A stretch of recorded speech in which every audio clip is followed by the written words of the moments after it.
Thank you for your patronage.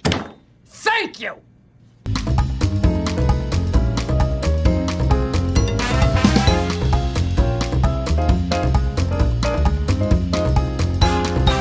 What's up, guys, and welcome back to another episode of Mentally Gone Reacts. My name is Callie Lacerda. And I'm Gabriela Lopes. And today we have a treat, not only for you guys, but for us. We are going to be experiencing jumping into the universe of Quentin Tarantino.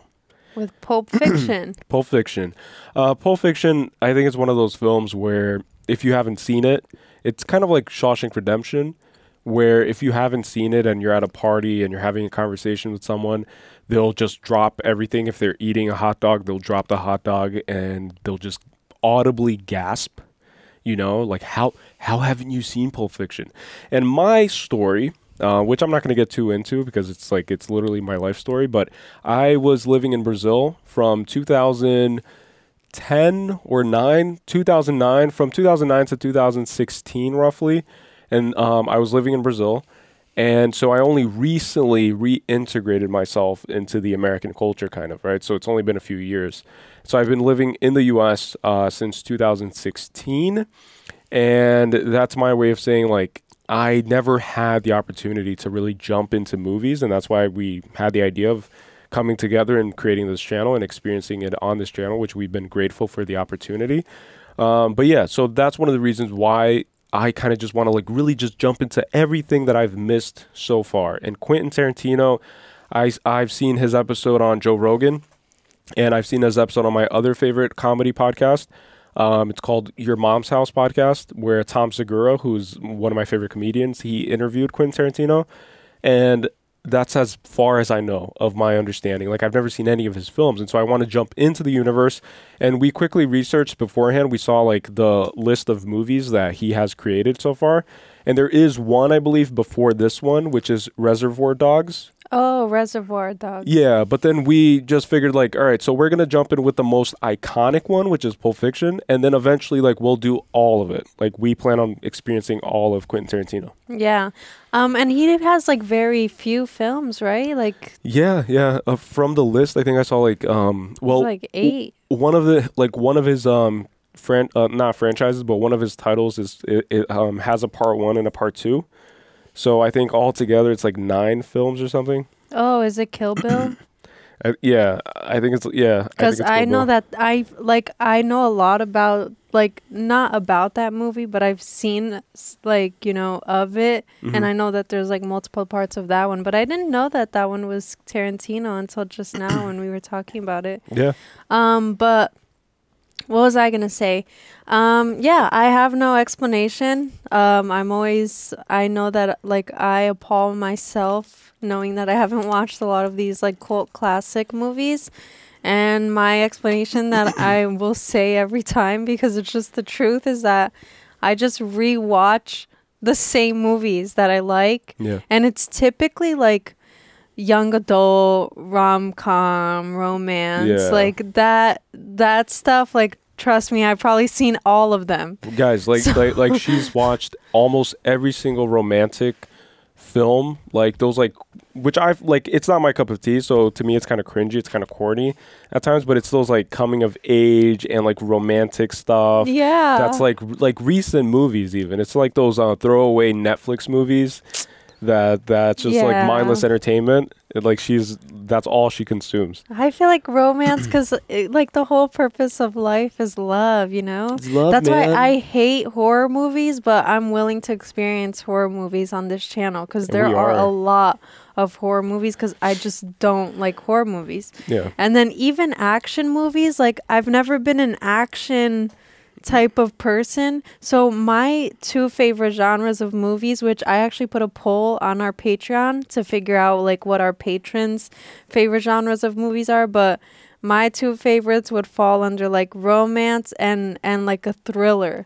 Like something that has, like, twists, you know, like psychological thriller. Mine would definitely be like science fiction. Yeah, sci-fi. Drama, because I like to cry a lot. I feel like I have, like, a lot of pent up emotions that I just need to, like, let out.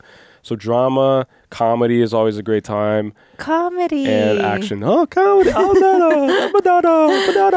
It's like, just like copycat. Everything right except for horror. Yeah. Which we're going to do, like, again, this is just the beginning of this channel. This is a brand new channel, by the way. Like, we started it 3 months ago. So our plan is just to cover the whole gamut. Yeah. It's like literally, like, we had conversation recently about how this channel's like, it's crazy to think that this is like a lifetime investment. And it's like kind of a career, quote unquote. I hate to use that term when it applies to content creation and being a YouTuber, but we are just gonna like experience this whole universe. And then I'm excited to see myself in 5-10 years from now, from all of the movie knowledge and everything that I've experienced and all of the art that I've assimilated, and how that's gonna, you know, just morph and change my personality and who I am, because art changes people. Like, that's what art is for, you know? And I feel like based on your own life experiences, you, like, everyone views it differently. So your interpretation of a movie could be completely different from someone else's. But what I wanted to say really quickly, and then we'll get into it, is that our patrons voted sci-fi fantasy as the #1 genre.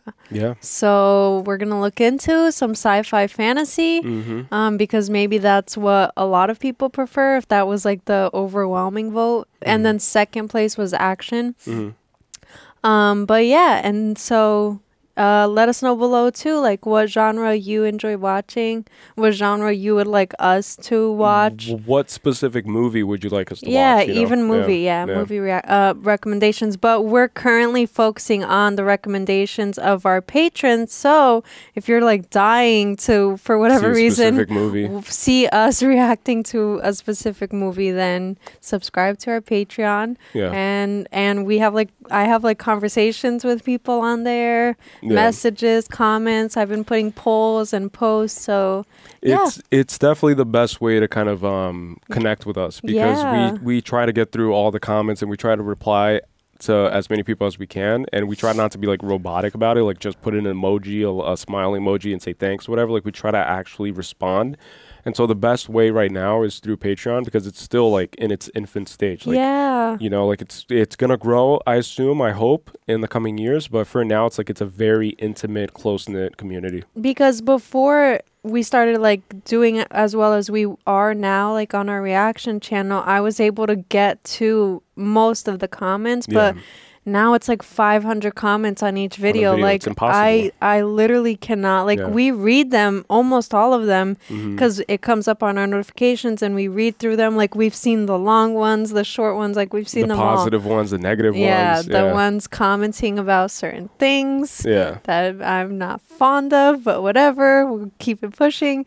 But anyways, so it's been complicated with getting to YouTube comments, so Patreon, it's the best way to talk to us. Literally, like, just have conversations. It's a cool time. All right. So with that being said, I'm going to put the glasses on, and we are going to jump right into it. You want to rob banks? I'm not saying I want to rob banks. I'm just illustrating that if we did, it'd be easier than what we've been doing. Besides, it ain't the giggle it used to be. It's too many foreigners on liquor stores. Vietnamese, Koreans, they don't even speak fucking English. You tell them empty out the register, they don't know what the fuck you're talking about. A lot of people come to restaurants. A lot of walnuts. Pretty smart, huh? I'm ready. Let's do it right now, right here. Right. You're gonna rob it right now? Same as last time, remember? Oh, wow, he has control. Okay. I handle employees. So it's like a Bonnie and Clyde situation right here. I love you, honey bunny. Honey bunny. Oh, I thought I said Bonnie. I know. And I'll execute every last one of you. Oh, shoot. That's a freaking start. Look at the music, man. A band apart.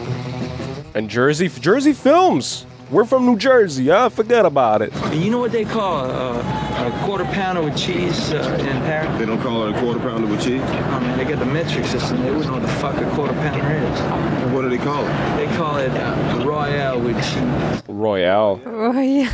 You remember Antoine Rockamora, half black, half Samoan, used to call him Tony Rocky Howard? Marcellus him up good. Word around the campfire is it was on account of Marcellus Wallace's wife. I'm trying to understand the plot here.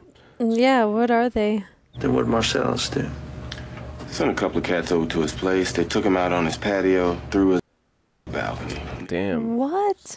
Had a little garden down at the bottom, closed in glass like a greenhouse. Nigga fell through that. Since then, he kind of developed a speech impediment. That's a damn shame. For a foot massage? Okay, so don't touch the guy's wife. But who's the guy? You know, like I'm assuming it's like an important guy. Maybe your method of massage differs from mine. But you know, touching his wife's feet and sticking your tongue in the holiest of holies ain't the same ballpark. Yeah, it's not. League. It ain't even the same sport. It's not. Foot massages don't mean shit. Have you ever given a foot massage? I wouldn't say they don't mean anything. Foot massage is intimate. It is. You giving a lot of them? Shit, yeah. Got my technique down and everything. I don't be tickling or nothing. Would you give a guy a foot massage? That's a good point. See? Exactly. Yeah, he just proved this point. Exactly. I'm super ticklish, by the way. Nobody's touching my feet. I mean, that's his wife, man. They think they have no sense of humor about this shit. You know what I'm saying? It's an interesting point. You don't give another man's wife a foot massage, dude. That's like a preemptive way of cheating, you know? Like it's kind of a build-up to cheating. Yeah. You're gonna be taking Mia Wallace out on a date? It's like if you were going to take your buddy's wife to a movie or something. No. Just good company, that's all. No. See, like he's a hypocrite. He was just talking about massages being... you can't hang out with another man's wife, take her to the movies. That is a date. How you boys doing? Hey, keep chilling. They're eating Five Guys. They're eating fast food at 7 in the morning. You mind if I have some of your tasty beverage to wash this down? Go right ahead. He looks very intimidating. He's gonna drink all of it. Oh my God. Damn. That was a big cup. Yeah.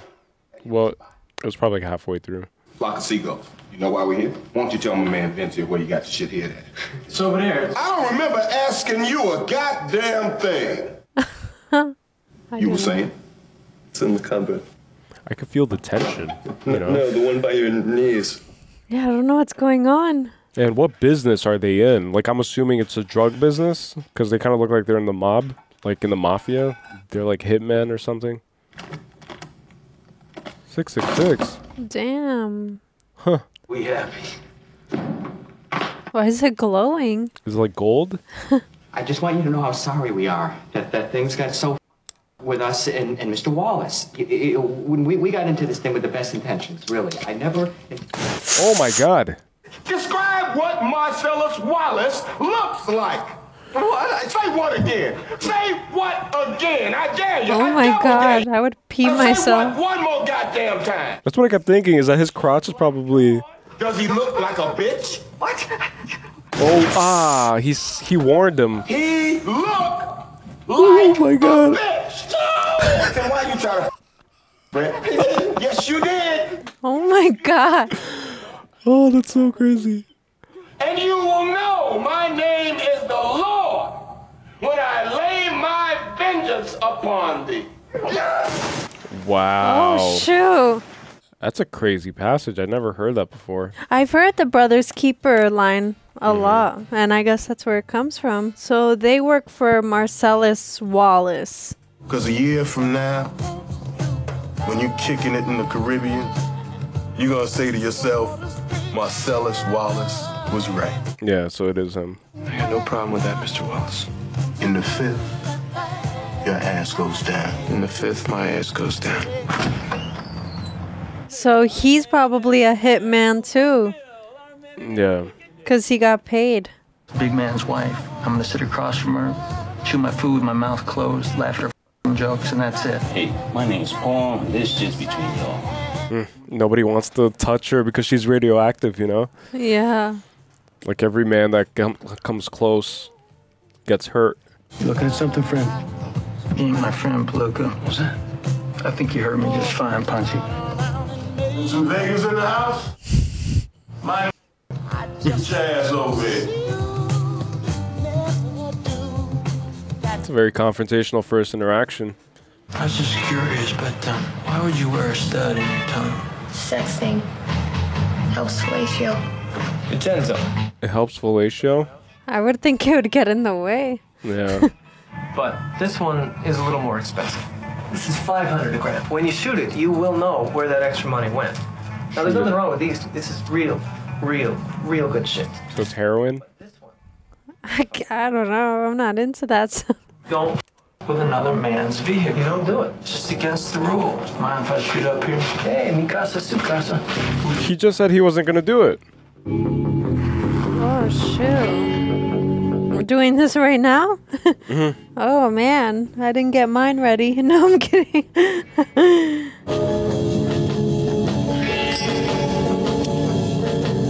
Like yeah, it's music. a very like happy, upbeat song as this guy's about to shoot up this drug, this hard drug. I think that's the point. Letting loose, man. Yeah, man.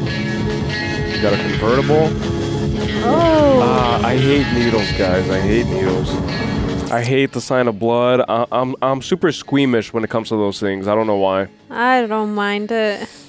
I'm not even looking at the screen. I'm looking now. Okay. Hi, Vincent. I'm getting dressed. The door's open. Come inside and make yourself a drink.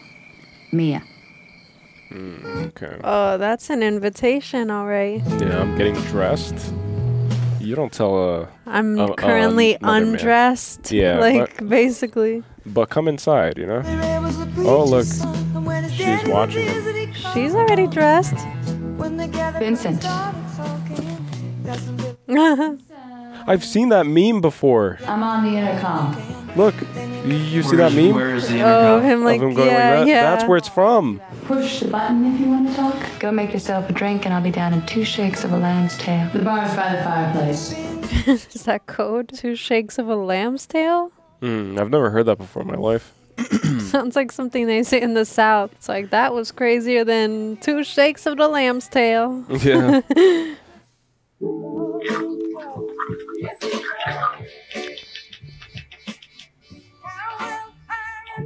Oh, shoot. On the job? Really?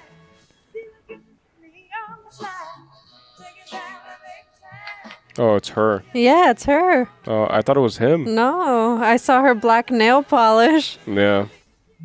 Barefoot. Foot fetish. So all the people out there who love feet, this movie already gets a 10. Yeah, look. It's a little dirty, too.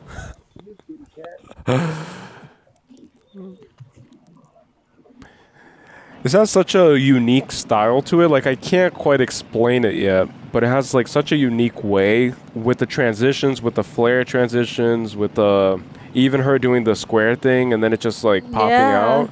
It feels so like all over the place. Like you don't even know what's gonna happen next. Very sporadic. You reserved a car? Oh, a car. Why don't you see them over there in the Chrysler? Reserved a car. Yeah. Where are they?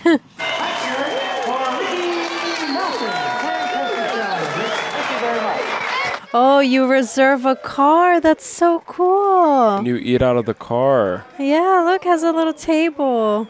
Durwood Kirby burger, bloody, and $5 shake. Oh my God.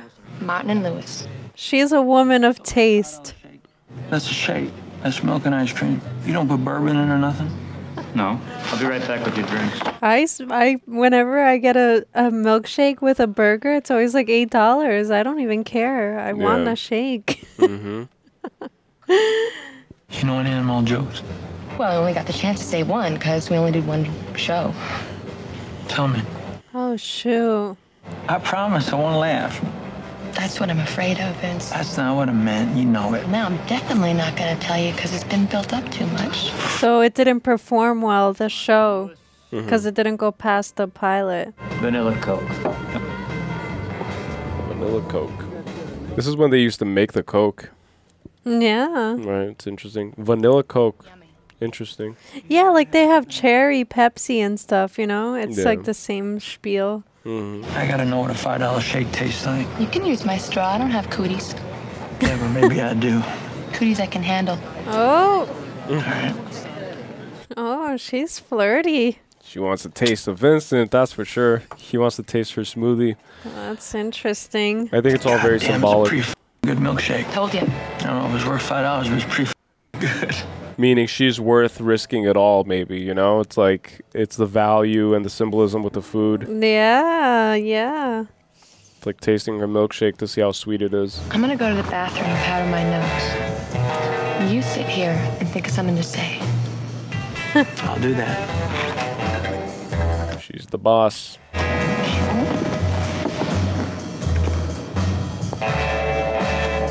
And that's why they call it the powder room, right? I'm assuming. Oh, shoot. No.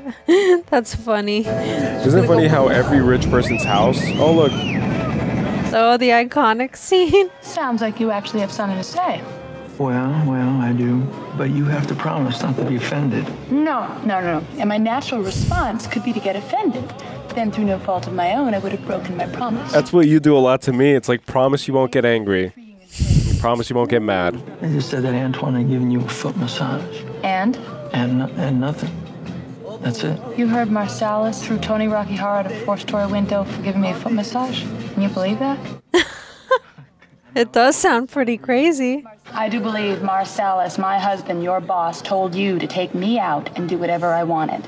And now I want to dance. I want to win. I want that trophy. So dance good. All right. All right. She's assertive. Yeah. Okay. Very confident. It's interesting. Mrs. Mia Wallace. And how about your fella here? Vincent Vega. All right, let's see what you can do. Vincent Van Gogh? I don't know what she said. Oh, took his shoes off? Yeah, a lot of emphasis on the feet, huh? It's like the foot massage, and now they're taking their shoes off. Well, I've heard that Tarantino has a foot fetish. Really? Yeah. Huh. Oh, twist. It's so crazy to think that back then people danced like this. It's nice. Look at that. It's interesting though, right? Yeah. Ooh, I almost want to dance with them. Look at them. Isn't dancing so interesting, guys? It's like it's such a thing that we can't really rationalize. You know what I'm saying? Yeah. It's like you can't really justify what's going on. Like you could try, but and it's so universal. What do you think? Oh, she has the trophy with her. Oh, shoot. Think something's gonna happen with them? Maybe, yeah, look. Uh-oh. The drugs, too. And remember that there are cameras in this house.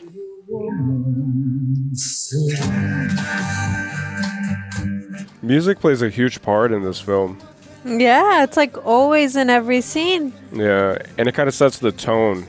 One drink, and that's it. Don't be rude. Drink your drink, but do it quickly. He's stalking himself. You have to rehearse.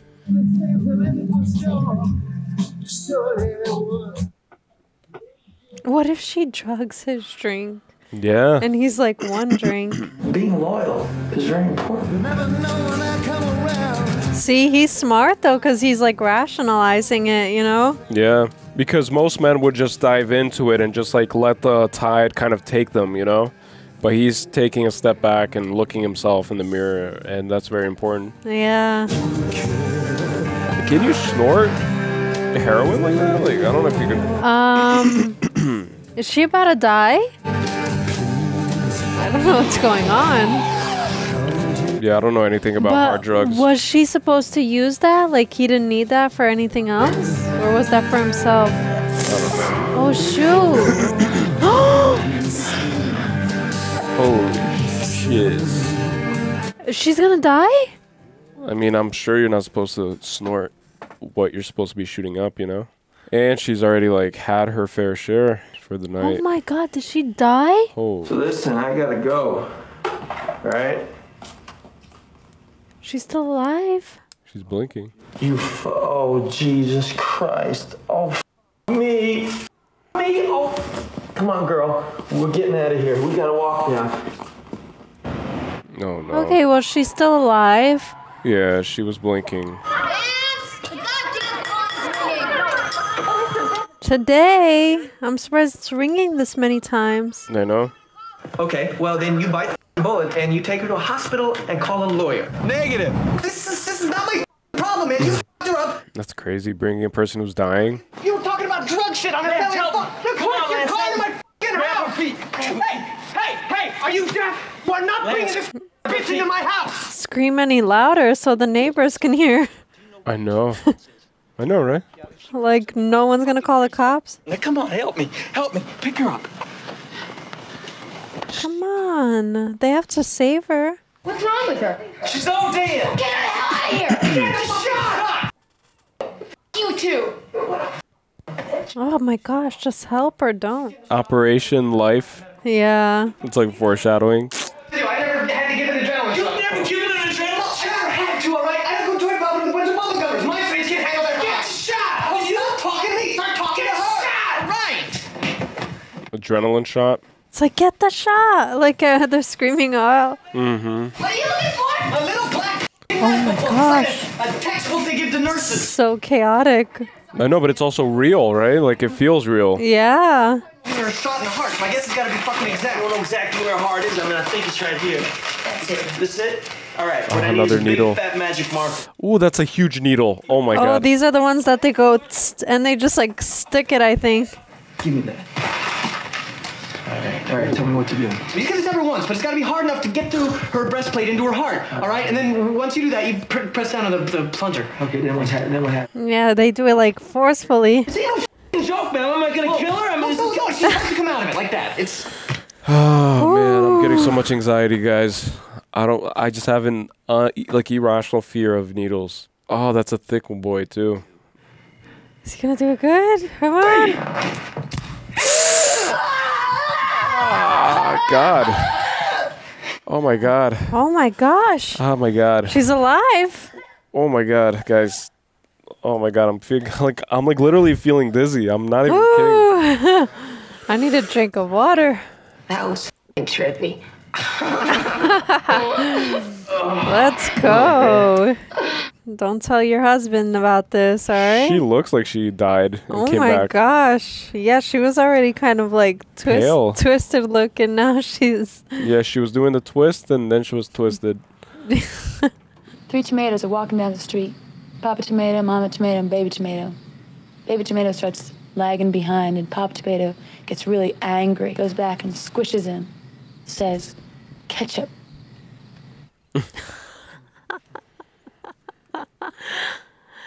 Ketchup. See you around. Ketchup. Okay, so we worked for someone over here.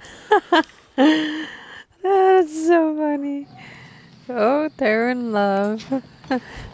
This is me trying to make this into a romance movie. Yeah, you're trying to find the romantic heartbeat.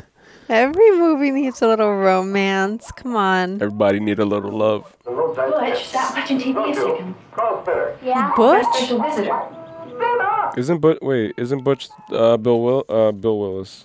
This watch was on your daddy's wrist when he was shot down. The way your dad looked at it, this watch was your birthright.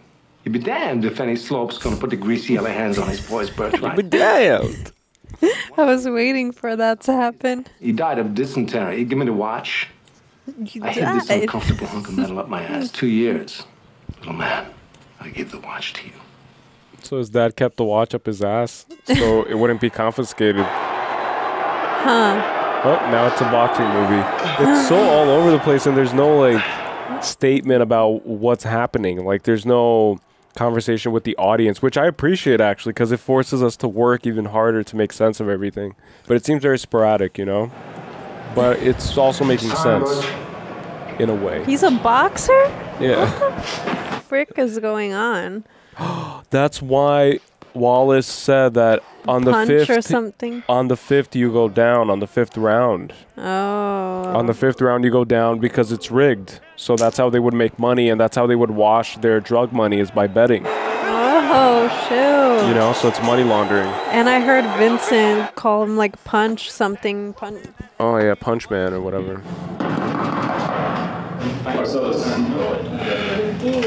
How you doing? Great. We never see Marcellus's face. I know. Just the back of his head. I'm prepared to scour the earth for that. If Butch goes to Indochina, I want hiding in a bowl of rice ready to pop a cap in his ass. Okay. We'll take care of it. Indochina. Okay, so he's running away. She's his getaway driver. Tell me what happened. You killed the other boxing man. He's dead? The radio said he was dead. Oh, so he didn't follow the rules. Yeah, that's what I figured. Yeah, well, enough about the poor, unfortunate Mr. Floyd. Let's talk about the rich and prosperous Mr. Butch. Oh, he made money. Mm-hmm. All 8? How long to collect? He bet on himself. Yeah, it'll probably take us a couple days to get down to Knoxville. Okay, my brother. You're right. You're goddamn right. I have a bad feeling. Next time I see you, it'll be on Tennessee time. Cool, brother. Knoxville, Tennessee. So he bet on himself. That's interesting. Yeah, When because the stakes were high, so he knew that there was high bets Right. for him losing. Yeah. And so he pitched it up for him winning. Yeah, I'm just trying to find the deeper meaning behind it all. I want you to be with me. Forever. Forever and ever. It's a long time. Forever is a long time, guys. Will you give me oral pleasure? Oral pleasure? Will you kiss it? Will you kiss You it? first. Whoa. Kiss what? His bald head, but the other one. I think I cracked a rib. Giving me oral pleasure? No, retard from the fight. Call me Whoa. retard. My name is Fabi. Whoa. Everything's like perfect. Ed, I hate that mongoloid voice. Mongoloid. Whoa, move that towel. Alright, guys, we're gonna end the reaction here. She's no longer part of the channel. Dry towel, Miss Beautiful. And yeah, you can leave. That's so funny, right? Yeah, it's hilarious. It's because they like perfectly positioned where it's always covered. Yeah. Look. You're a retard. Whoa, close your eyes just in case. Oh, I saw it. I saw it for like a brief second. Oh no. I didn't see. You were making me laugh. Rewind it. Now it's time to show the girl. Come on. No. Equal, like, double standard or whatever they call it. ¿Dónde está? Spit, please. ¿Dónde está la zapatería? Excellent pronunciation. Again, shoes, feet. Yeah, I'm What's up with telling the you. feet? ¿Qué hora es? What time is it? What time is it? Time for bed. Sweet dream, Jelly Bean.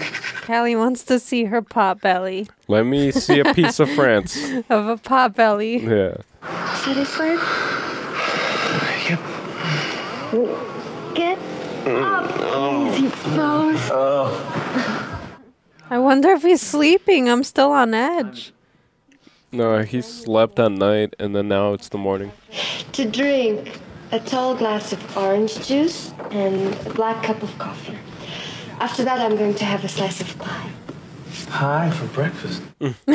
Any time of the day is a good time for pie. I agree. It's the American way. Where's my watch? Oh no. Yes, fucking look. What the do you think I'm doing? He's got a temper. Now, all this other shit you could set on fire, but I specifically reminded you not to forget the fucking watch. Oh no. Did you get it? I believe so. You believe so? What the does that mean? You either did or you didn't get it. She left it behind. Then I did.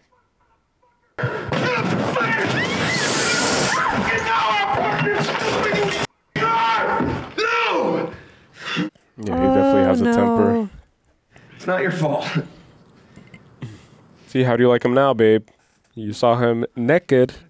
It You was still a like him? joke. You still like him? I Huh? didn't like him then either. Temper tantrum.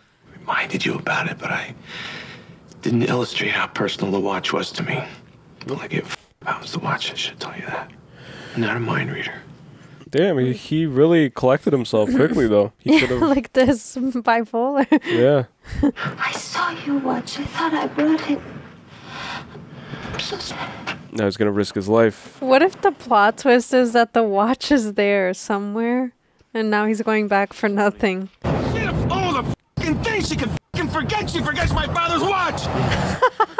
That's literally me, guys. This is men. Yeah, right this is here. literally me. After the fact, I'll leave the room. I'll come down here alone, and I'm like, oh, freaking idiot. You have a reaction, you compose yourself, and then you have to have a reaction when you're away from the you have to get like a pillow and just scream inside the pillow, dude. Just let out your anger. I also do the same, yes. I literally have a punching bag right over here. It's those Bob martial arts things. He's right there staring us down.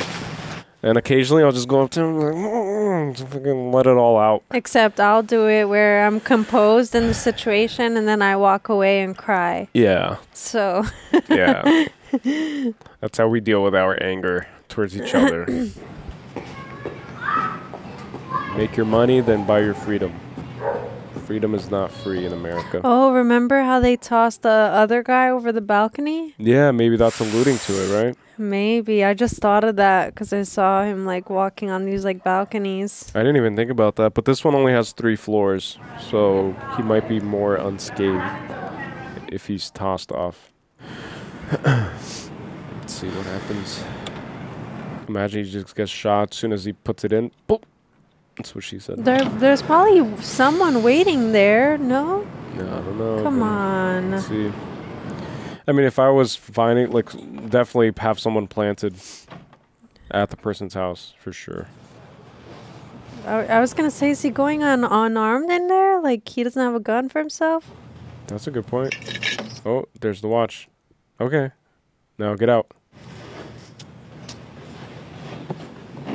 All right, he was so he is a professional boxer. He's always been. So he's not a hitman for Wallace. Then he's just a boxer, is what I'm trying to understand. So that's why he doesn't have a gun, maybe. Oh, he still has to eat. Oh man, this is not smart. Just go back and eat the blueberry pancakes with your girl, dude. I see some bottles over there that look like steroids, probably. And the smell of Pop-Tarts is gonna... that's a huge gun. That's like a Uzi. Oh shit, someone's there. Yep. Who leaves their gun unattended like that? No, he's gonna kill him?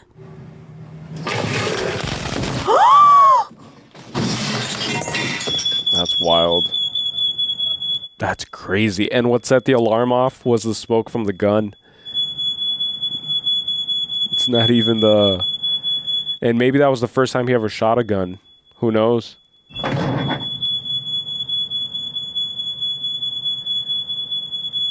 Oh my gosh, no! He was like the one person I didn't want to die. That's crazy. I was hoping it was like anyone else, like any stranger. I was not expecting, like a main character like that to die. Like I was looking forward to more, you know, like to a further development. To see I'm where not he would end rooting up. for this guy. I was rooting more for Vincent than this guy. At least wave out the alarm, you know. And I would do a better job at wiping it down. Like he used one tissue, I would have used the whole box. Just make sure that my fingerprints aren't there. And he didn't even need his Pop-Tart. Like, was it worth it? I know. And he didn't stop the alarm from ringing. Now the cops are going to come and they're going to find the body. It's going to call more attention. He could have, like... Not the cops, the fire people. Like he could have evaded Vincent. Yeah. Vincent would have still been alive if he didn't freaking have to heat up a Pop-Tart. Yeah. That's basically the moral of the story. Yeah, is don't eat a Pop-Tart if you're wanted by a mob criminal. Oh my gosh. Overlord.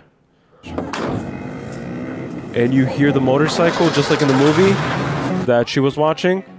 Holy crap, I just caught that. Yeah, and at the diner, there was that motorcycle gang poster. Right. And he went through war to get his father's watch. You know what I'm saying? Like every person that... So it's his story is about being deserving of the watch. It's like everybody went through a war to get the watch, and he's going through a war right now. That's the guy! That's Wallace! Holy shit, what the heck? What are Is that him? Yes. Look at the earrings. Oh, shoot. Oh, you screamed loud, babe. Jeez. That freaking scared me. You scared me more. My heart just skipped a beat with the headphones. Jeez. It's crazy. And he was going out for breakfast too. Isn't that crazy? Both of them. Oh my god. Oh my gosh! He just shot a woman! What the heck, dude? This is so wild. This ain't none of your business, mister. I'm making it my business. Toss the weapon. It's literally inside of his business. Oh my gosh, it's like everything's taking a turn. Foot off. Put your hand behind your head. Approach the counters right now. Excuse me? Shut up. Keep it coming. Come on. Oh shoot. Is he dead? Oh my god, I don't know when they die or don't die. Oh man, that was a lot. Zed, Maynard. Yeah, the spider just caught a couple of flies. Spider caught a couple of flies. Oh no, now they're both captive. Oh no. That's some BDSM stuff. Yeah. What are the odds, huh?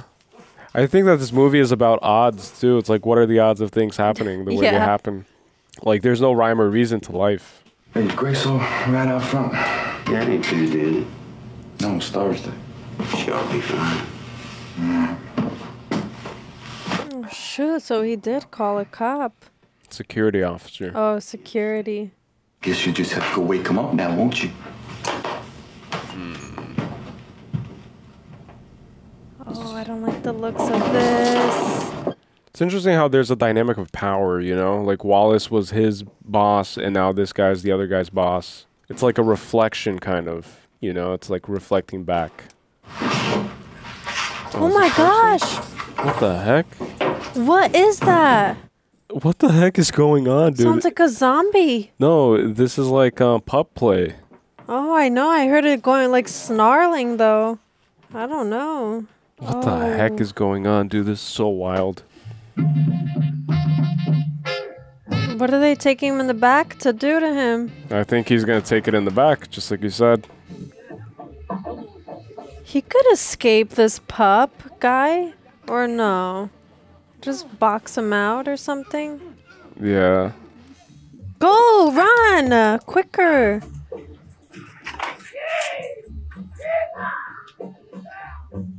Oh shoot. Go back and help him or leave? You can't let another man go out like that, brother. You just can't. You can't. Look, it's like a guy code. It's like an unwritten guy code. If you know another man is getting taken advantage of like that, you have to restore justice in the universe. Especially if it's non-consensual like this. There's gotta be guns up there. Look, because the guy had a gun. Yeah. The thing is that the guy was holding his shotgun. So the shotgun... I see a chainsaw right there, right? Those are chainsaws? I don't think so. This is... What store is this? It's like a music entertainment store. That's like electronics, like guitars. Right, but look, a chainsaw. Oh, shit. So it's not, it's not a music store to me. Maybe it's just like, you a know. pawn shop, I think. Yeah, it's just like home stuff. I don't know.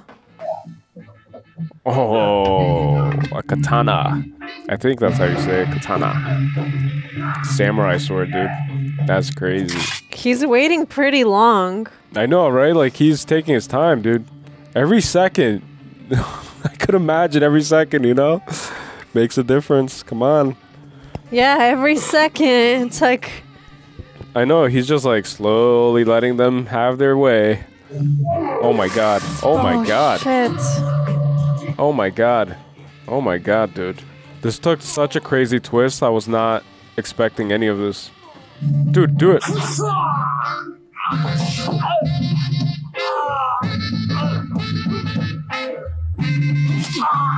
Ooh, he's like a samurai now. Look at him. That's so crazy. Oh my god. Beside. Yeah, that's his right. I was about to say, like, let him finish him off, dude. Ooh.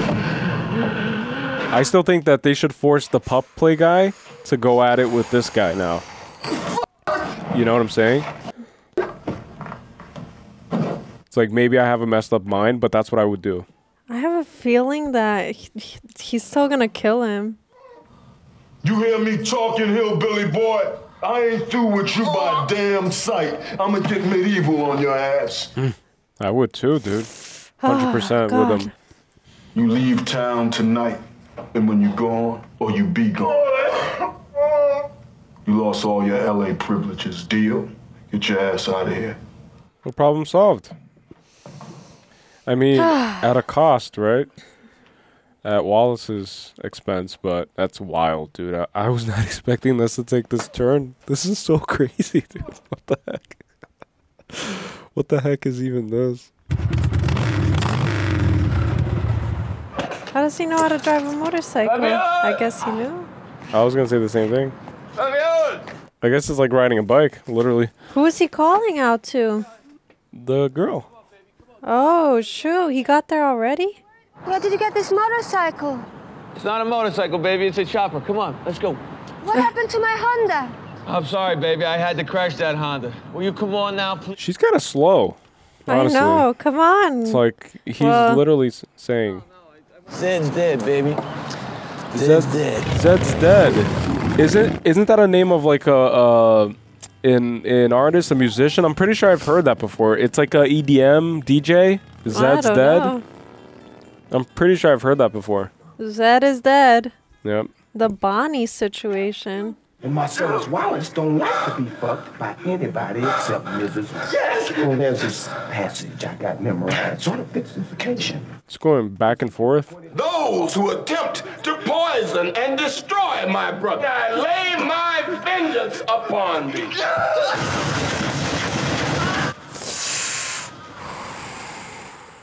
So this is tying up loose ends. Die, you mother... He missed? Well, yeah, because this is before, because Vincent's dead now. Yeah, but we didn't know if Pitt is his name, right? Pitt, I think I wrote down.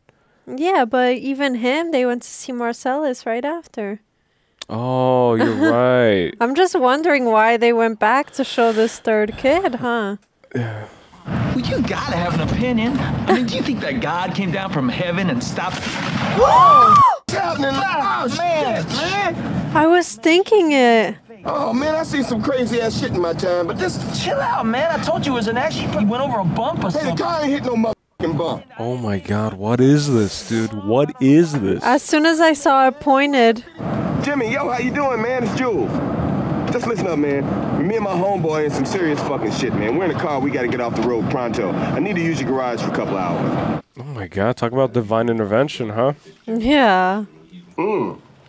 God damn, Jimmy. This some serious gourmet shit. Me and Vincent would have been sad.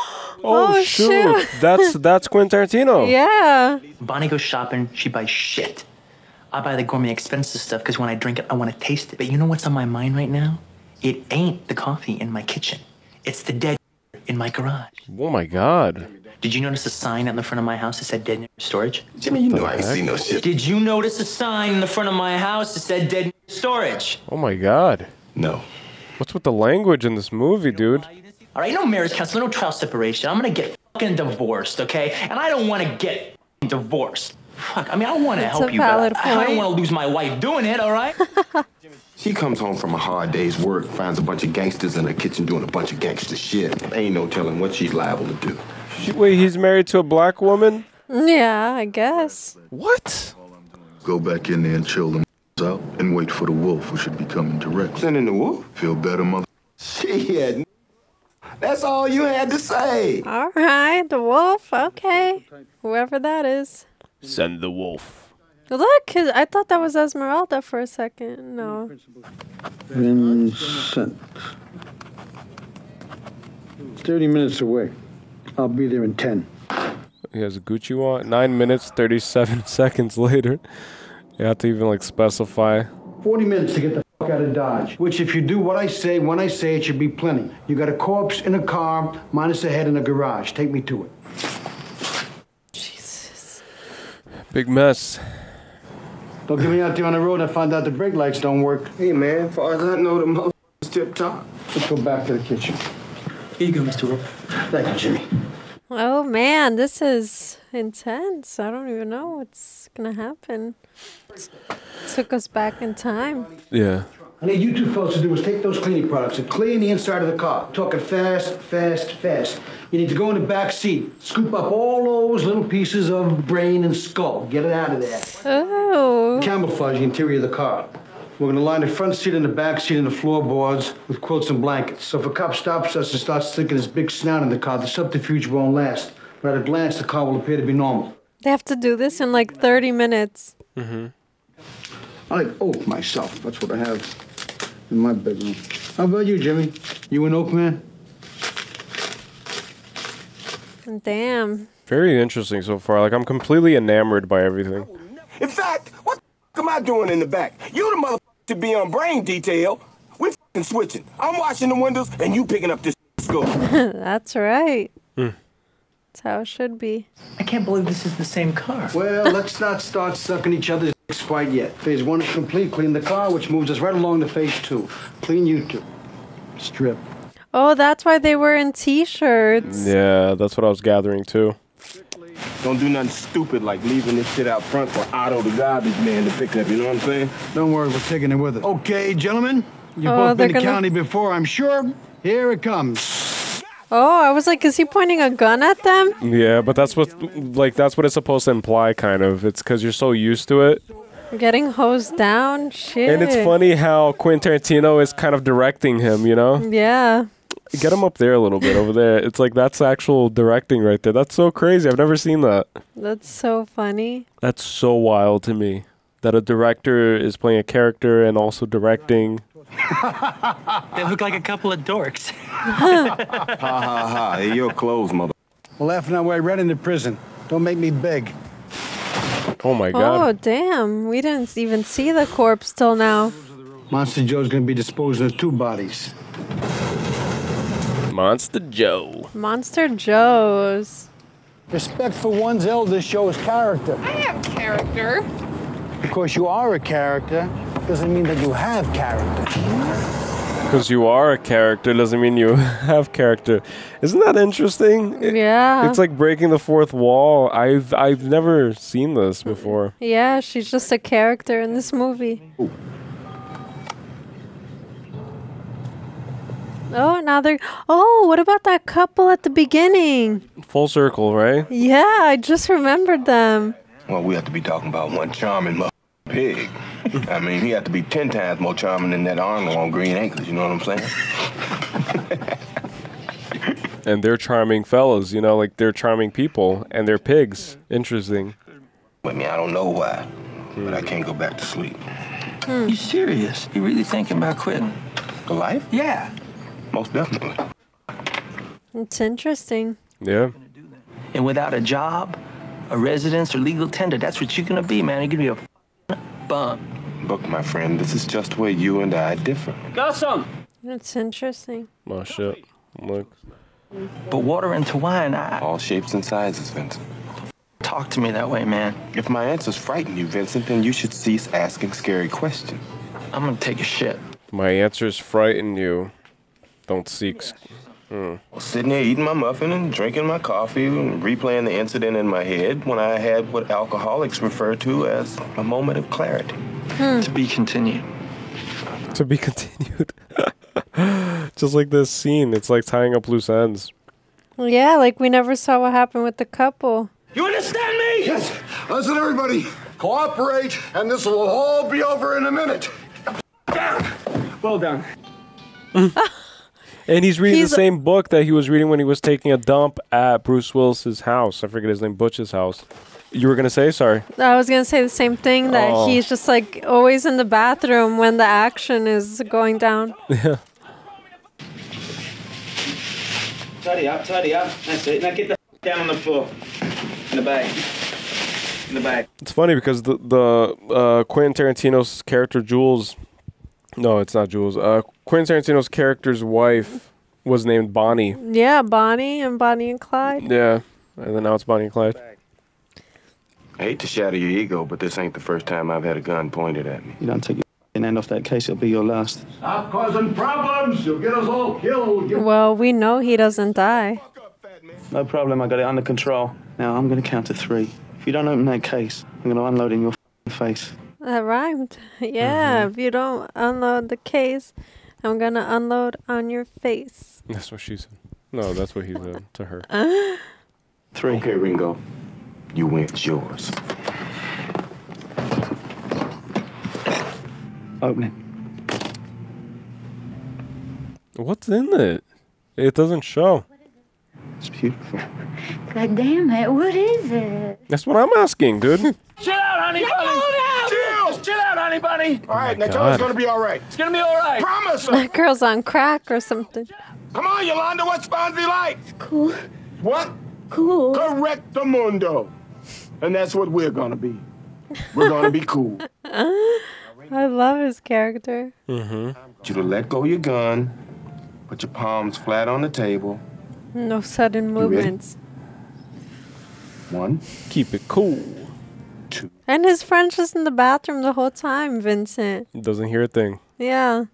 Be cool, man. Be cool. Now, when you yell at me, it makes me nervous. And when I get nervous, I get scared. And when motherfuckers get scared, that's when motherfuckers accidentally get shot. You die. That's debatable, too. And you don't want that. And Ringo here definitely doesn't want that. So let's see what we can do. This is so tense. I know, right? So intense. I've been through too much shit over this case this morning to just hand it over to your dumb ass. Vincent! Be cool! It's cool! We still just talking. Come on, point the gun at me! Point the gun at me! There you go. If I was one of the customers, I would leave even, while it's happening. Like, oh, it's my chance to go. I'm gonna go home. Just hang in there, baby. You're doing great. I'm proud of you. Proud of you, honey bunny. I love you. I want you to go in that bag. It's the one that says bad mother. That's funny. It looked like the thickest wallet, too. Yeah, he got that gangster money, dude. You better give me that wallet. Uh-huh.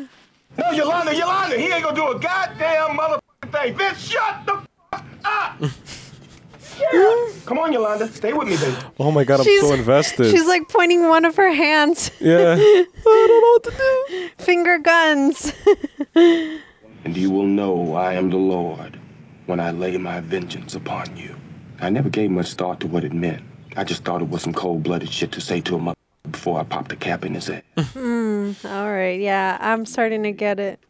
You're the weak, and I am the tyranny of evil men.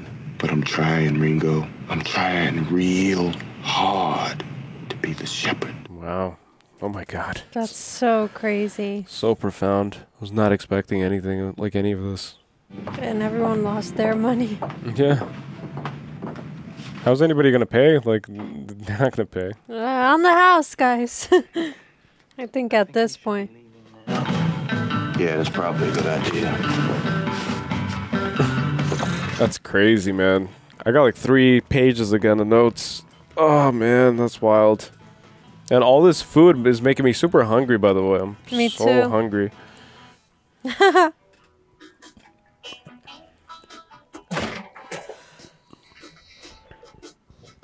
Just like that. It's over? Oh, shoot. I mean, yeah, it tied up the loose ends. Yeah. Crazy. I don't know if there's post-credit scene. I think I'll go first then, and then I'll just like quickly run through all my notes, just like we always do, and I'll try my best. This one was slightly different than the last movie we did, and I guess you'll see why. But all right, because this one's more sporadic. Like it's not a typical film. It's not a movie where you watch it and there's a clear beginning, middle, end, protagonist, antagonist, problem, situation, solution. Like there's not that typical character arc.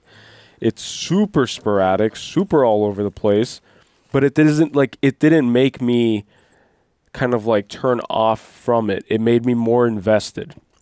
You know, because it's the sporadic way. It's like life isn't linear. Life isn't, well, it is obviously linear because time is linear, but I mean like life isn't this one perfect little story arc. It's all over the place. It's sporadic by nature, and that's one of the comments that I have here at the end.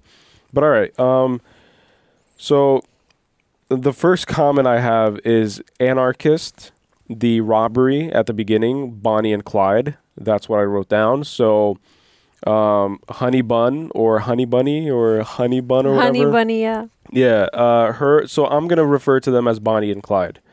Bonnie is the girl and Clyde is the guy, right? I guess. I guess. I don't know. I'm You gonna could just refer say to the them. couple. I don't know. Ringo and Honey Bunny. Oh yeah. Okay, so Ringo and Honey Bunny, they at the beginning they were having a conversation about robbing and choosing who to rob, and that they're tired of robbing liquor stores, gas stations, and they want to kind of evolve into banks, you know, robbing banks. And then they come up with the idea on the spot. Why doesn't anybody ever think about robbing restaurants, you know? Oh, excuse me.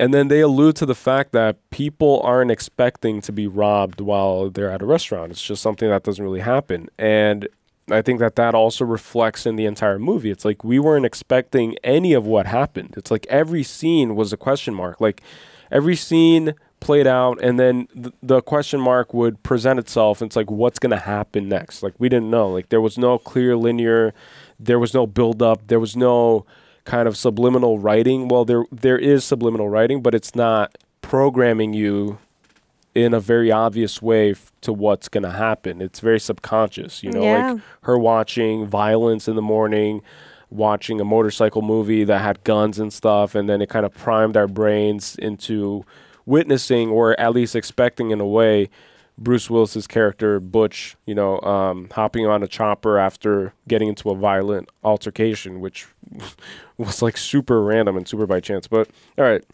so anarchism plays a kind of plays a big role here. I think I wrote down anarchy because it's very anti-establishment. Like throughout the whole thing, like even Vincent's character, he's very prideful. And he doesn't mind being a submissive person as long as there's some respect. But I feel like I don't know, like I feel like even Wolf's character, right? He explained to that other character that respect for your elders shows character. Right? So having respect. But he was on call, and he's kind of subordinate and kind of works for Wallace. Yeah. You know, so there's always like a hierarchy of needs and a hierarchy of control and power. But there's always this idea of respect. So like what makes you a person worthy of respect? Is it a person? Is it a puppy that does everything they're told? Just like the pup play, BDSM, you know, imagery, it's kind of supposed to trigger in our brain that conversation, you know, and kind of like juggle those ideas. It's like, what makes you a person worthy of respect? Is it a person that obeys commands and does what they are told to do? And then you even have the military scene, you know, like a man in uniform, a general, I think is what Christopher Walken's character was. Your dad died for his country, you know? So and then sticking a watch up your butt is so symbolic because it's literally like that's what time is, you know. And I think that that's even like a little nod to the viewer by the director, by Quentin Tarantino, who's like, here's what I think about time, stick it up your ass. Yeah, and then you know? That's why the movie doesn't follow like a sequential order. There's no time structure at all. It's all sporadic. And so I think that that was a message directly from Quentin Tarantino to us saying like, here's what I think about time. Stick it up your ass. You know, so, okay. So people who are full are less inclined to protest.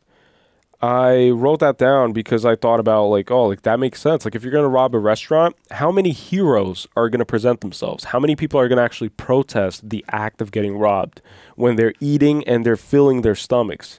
Right. So usually it's the case where you are at a bank and then you have someone who's going through a lot of shit and maybe they're hungry and maybe they're more in tune with their animal instincts. And so they react and they try to be the hero and they try to take down the bank robber.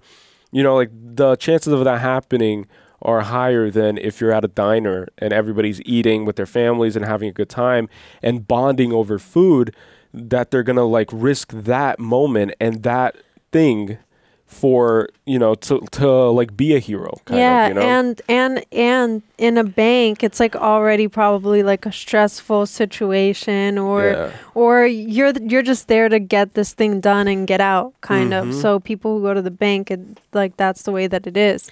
And then when you're at a restaurant, you kind of like relax so much that you don't even expect it, so it catches you off guard even. Completely, yeah. And I would even go as far as saying, like, if you're at a bank, because I also found it super interesting how Ringo and Honey Bunny, they were discussing, like, like, this restaurant, the waiter doesn't give a damn, the manager just wants to get you out, the restaurant has insurance. And so they were also trying to account for every possible like loophole. Yeah, like every possible redeeming quality that would come with being an anarchist. So by default, they aren't pure anarchists. Like, they aren't purely out for chaos and destruction. Otherwise, they would have shot up the whole thing and started shooting immediately. Like, this is a robbery, pop, pop, pop, steal it.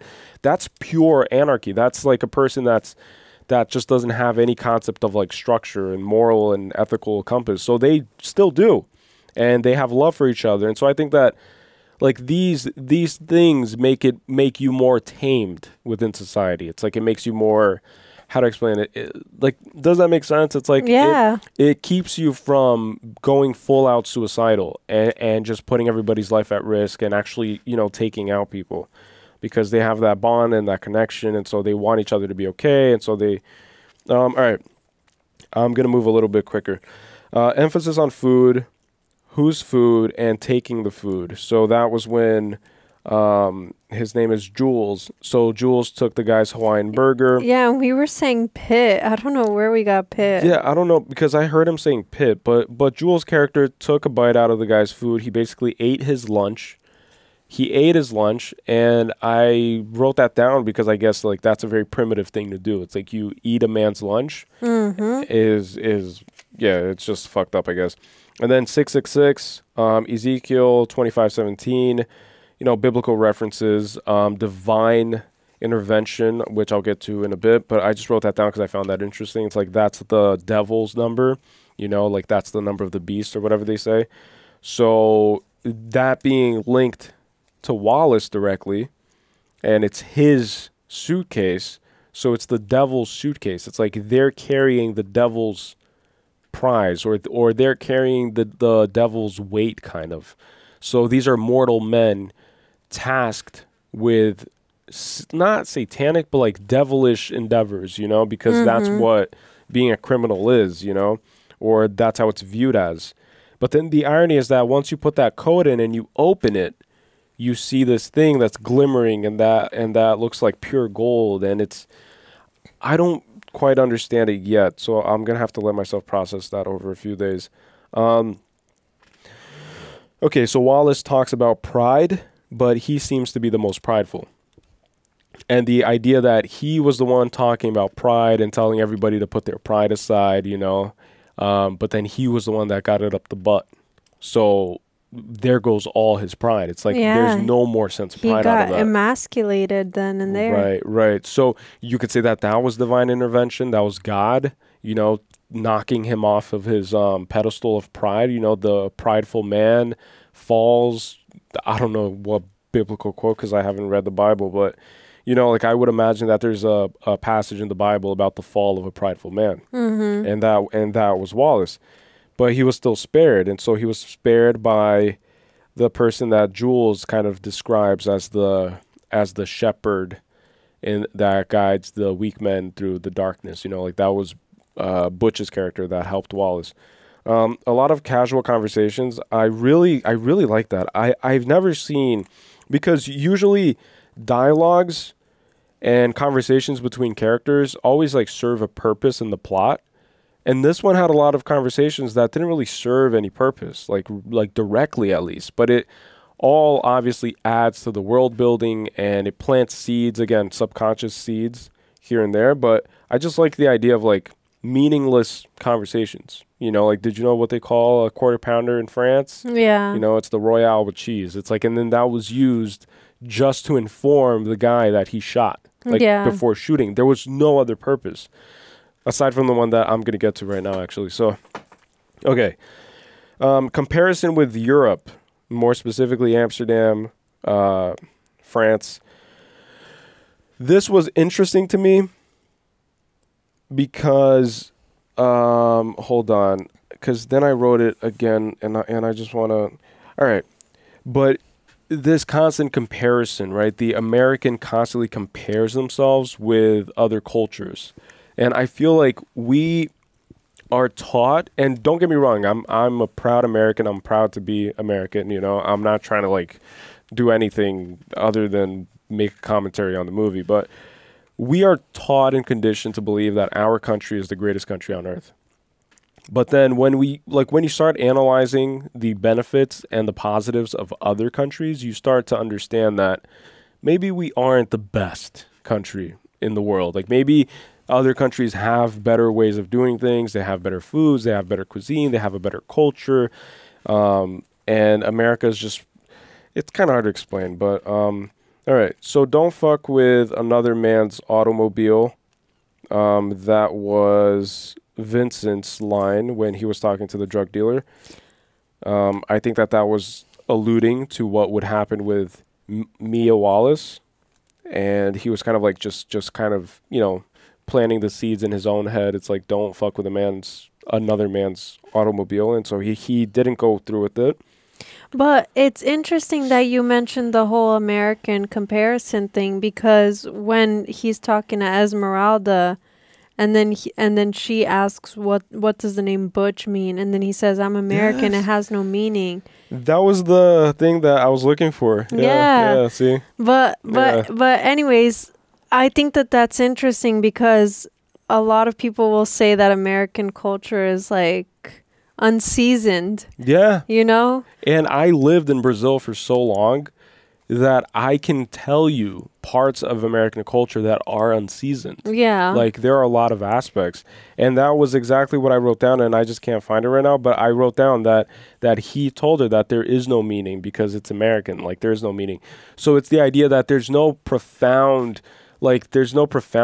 in American culture. It's all very superficial. It's diner food, it's pancakes, it's waffles, it's sausage, it's this, it's this. It's like a consumer. Yeah, it's very, very, it's very vanilla. And then I think that even ordering a vanilla Coke, you know, it's like, it's very vanilla. It's just very like hyper sugar. Everything is sugar coated, which is another thing I wrote about Wolf asking for his coffee with a lot of cream and sugar. But anyways, cat and mouse game, Mia and Vincent, I just wrote that down because she was watching him in the cameras. And I feel like she kind of alluded to that idea of like us being watched by a divine source and not knowing that we're being watched. Because I think that's what this movie is about too. It's about God and the watchful gaze of God. And God presents himself in various ways in this, at least in this film. Like it presents itself as Mia. It presents itself as Wallace, you know? Yeah. Use of drinks as social lubricants and also drugs. You good? Yeah. It's just my stockings. They're like sticking to my leg. No, it's okay though. Don't worry. All right. So drug dealer had a speed racer shirt. So the drug dealer was wearing a speed racer shirt, and there's a lot of references to cars and automobiles and how you have to take good care of it. Just like when Wolf let them borrow his car, he said that if you leave any dent on it, it's going to be 2 bodies that we're going to make disappear.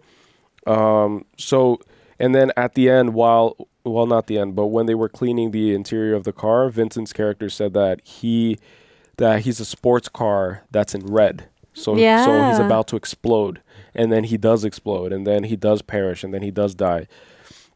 So it's this idea of like the American life is to live fast and furious and just full of energy and with no real regard for for any sense of stability, I guess. I don't know. Or structure. Mm-hmm. Drug dealer had okay, so that's what I just said.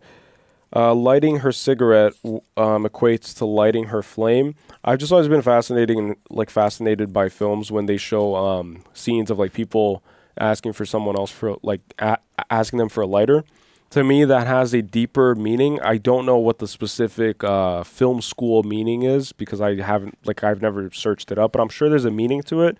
Whenever like another man is lighting a man's cigarette, or a woman especially is lighting it, or a man is lighting her cigarette, I feel like there's like a symbolism there, which I'm not sure. But in this case, it's just him lighting her flame. It could be like an igniting of for example, like igniting of a flame within in Yeah. terms of like their conversation going well, like there's like a bonding moment. So someone else like lighting your flame is like the ignition of a spark. Yeah, it's Even like if it's not intimate. romantical. Yeah, yeah. It's very intimate. So just like you said, like it doesn't have to be romantic. It could be two men, and then one man just happens to light the another man's cigarette. But I think it's exactly that. It's like breaking a wall. So it's stronger than drinking and lubricating yourself socially that way. It's like it's literally directly lighting a flame, and also I think that there's a risk. There's like a risk connotation to it because it's fire. Yeah. So it's you putting a fire super close to someone's face, and you can choose to burn them, but so it establishes trust. Yeah, you're giving the person you're giving the person your trust and doing it safely. And then the idea of comfortable silence, I really like that. And I think it applies now more than ever. People can't sit with themselves. People can't sit with other people. They're always fidgeting on their phones, and they're always just like looking for distractions. And I feel that, especially as a couple, if you're capable of just enjoying and embracing silence, I think that there's a lot of lessons to be learned with silence or through silence. But people are scared of it. So I just wrote that. It's like comfortable silence is very interesting. Dancing is a universal and primitive language. This one really got me thinking on like a deeper level. So the way I view dancing is going to sound super hippie to most people, but bear with me, like just try to follow along. Because I don't even quite know how to really like explain this, but I feel like humans over time have evolved to really prioritize dancing because dancing is palpable proof that you and your counterpart are not only compatible with each other, but you guys by dancing in synchronized, like in synchronicity. Yeah, by dancing in synchronicity, you guys are able to kind of move in a very harmonious way. Yeah, harmonious way through time and space.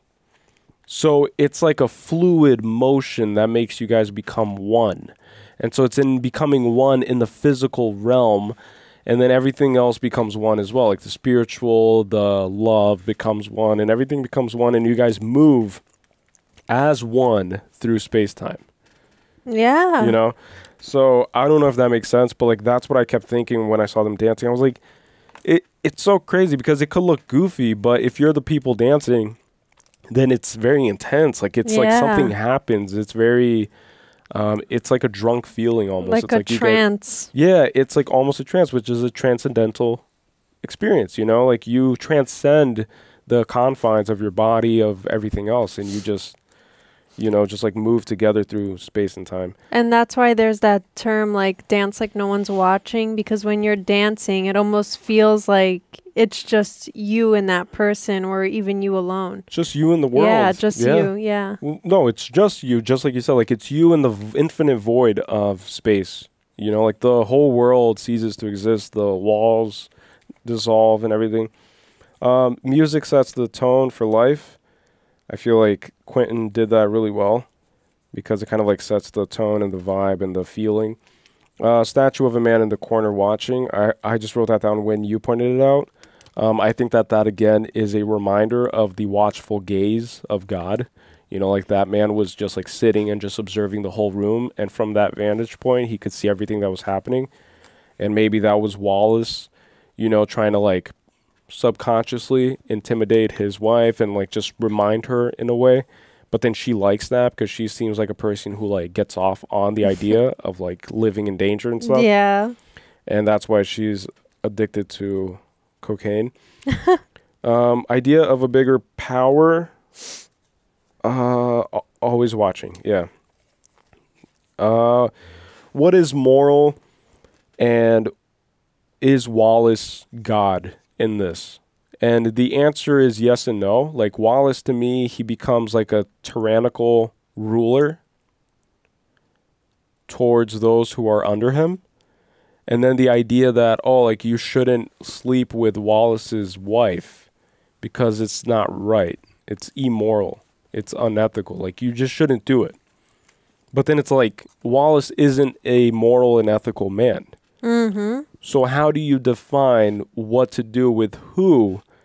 And is it defined by what that person believes in, if that makes sense? So by Wallace not being a pure saint, let's say, you shouldn't act as if he is. Right. Right? So I think that a man's character should define what his subordinates kind of do or don't do. Right. I think that a part of it too was the like the aspect of him having the ability to just wipe them out. Yeah, you just know? like Right. God, right? Exactly. Yeah. So then it's like, I think that they respected him out of fear and Yeah. not out of anything else. And that's what Machiavelli said, you know, to be feared or loved. Yeah. You know. And then I think that towards the end, like they all start viewing their situations and the thing that they're doing differently, which is why Butch tries to escape and Yeah. and why Jules has that like epiphany, but I'll get into that too. Do you think that that was because they, metaphorically speaking, obviously, like we're not having like a real theological conversation, like a very, you know, like objective one that's very, not objective. Oh my God, I can't speak today. Very literal. It's all metaphorical. But do you think that they wanted to escape once they realized the fallacy of their God? You know, it's like over time, because like usually like that's how it goes. It's like these gangsters get in the life because they have nothing better for themselves, and then they get a taste of it and they start, you know, garnering wealth and respect. And then, but then they all get to a point where they're just tired of it and then they want out. Yeah. So like maybe it's them seeing the fallacy and the cracks in the mask of Wallace, you know, and of the life that they were dedicating their lives to, you know? Yeah, yeah, that's exactly what well, I'll get into it too, but that's what I think is that you start seeing cracks in the, you know, in the ruler's broader mask. image, right? In the ruler's mask. In the king and the God that you worship, and yeah. And then just like you said, I just wrote, in quotes, I wrote, "I'm American, our names don't mean anything." So that was, what's his name? Butch's character. Betting on yourself equals going against God. So I found that super interesting because it just like randomly popped in my head as Jules's character was explaining what he was planning on doing, which was getting out of the life. And he said that he doesn't have any real plans on what to do. He's just going to walk until God tells him where to go. And I feel like him getting out of the life or betting on himself equates to going against God. In this case, God being Wallace, the watchful eye of tyranny. And also, Butch also tried to escape when he jumped out of the window and landed in the garbage bag. That was also subconsciously alluding to what happened to the guy that massaged Mia's feet. He was thrown off a balcony, landed on plants or something. And so Butch's character landed in a trash can, in a trash bin. And so that was when I wrote it, I think. Betting on yourself, which was literally what he did. He bet all of his money on himself, and he beat the odds that were stacked up against him. And by doing that, he went against, maybe not God, maybe Satan, right? Because the suitcase was 666, and it was Wallace's suitcase. So maybe it's betting against the devil equals you... No, betting on yourself is going against the devil. Making a deal. First, he made a deal with the devil, but then he went like opposed to that deal. Yeah. By betting on himself. Oh my God, I can't speak either. And I can't speak today, guys. And it's because and we're honestly, recording a little late, and yeah, and it's Sunday right now. And I apologize if I don't know if any of this is gonna make sense. Truly, like I'm just it's making sense to me. So. Okay. But I'm also not here, mentally gone. Yeah, you know? this is mentally gone after all. But I just wrote betting on yourself equals going against God.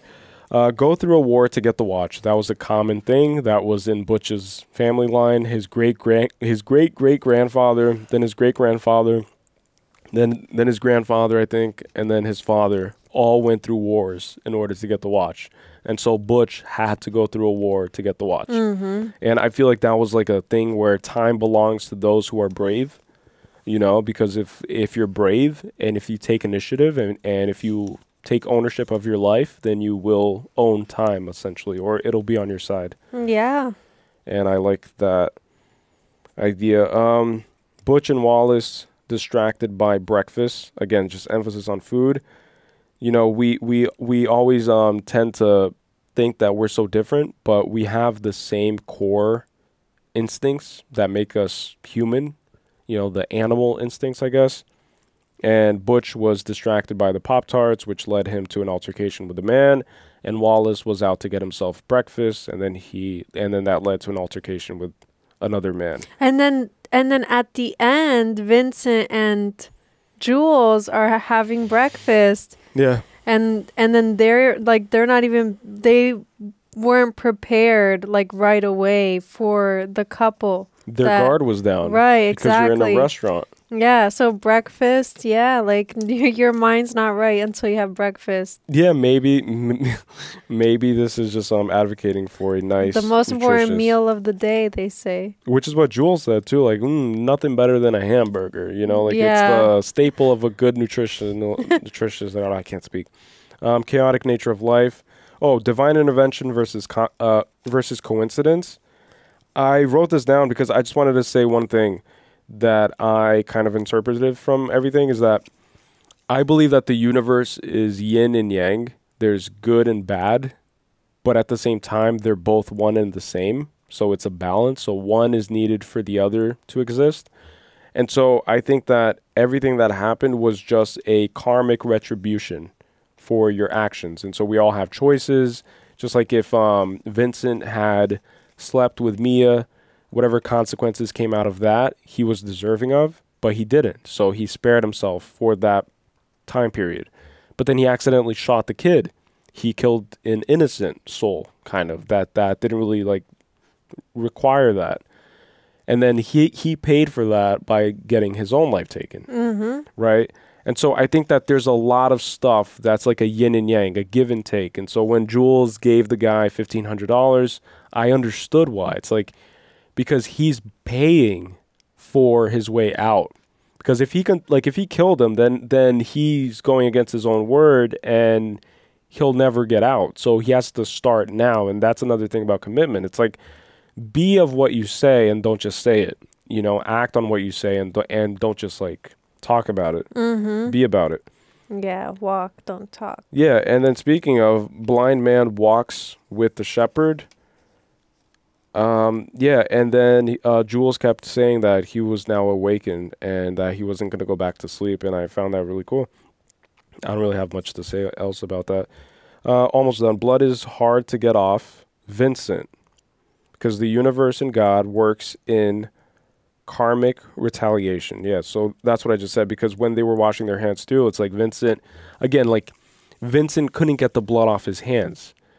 And I think that that's what kind of led to his death, is that like if you can't get the blood off your hands, it's going to get off one way or another. And so let the universe and God do it for you. Like everything is going to get cleaned in the end.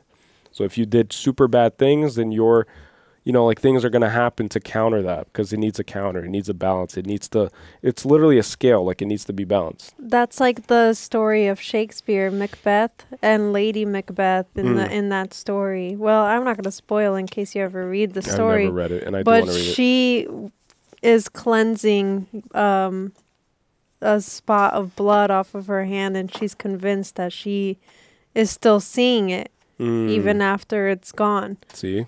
And so that's why for Jules, who had his like revelation of wanting to get out of this lifestyle, he was able to just clean it with no problem. Yeah. Because he made that word for himself, and so it was like, okay, we'll let you clean your hands, just like you said.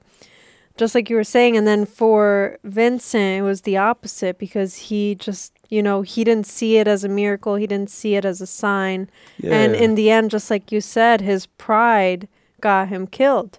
I was about to say that the fact that he didn't evolve as a human through his experiences, he kind of just remained ignorant towards everything. I think that's what signed his life away.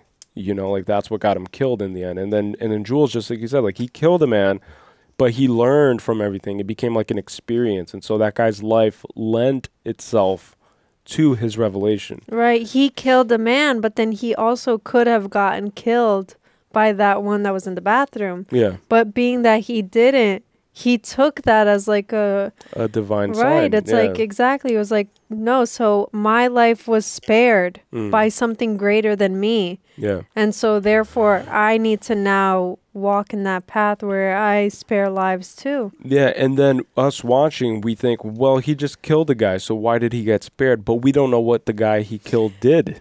Like, what if the guy that was killed raped the woman or something, you know? But how interesting is that? He got spared, and then at the end, he spares the person at the diner. Yeah. So there is something, you know? Exactly. There is a reason, and the reason could have been that was like his redemption arc. Mm-hmm. So he has this redemption arc where he was taking lives, but then being that he saw that his was spared for whatever reason, he doesn't know the reason, just like he said, and he's going to figure out by just walking the earth and having adventures and whatever.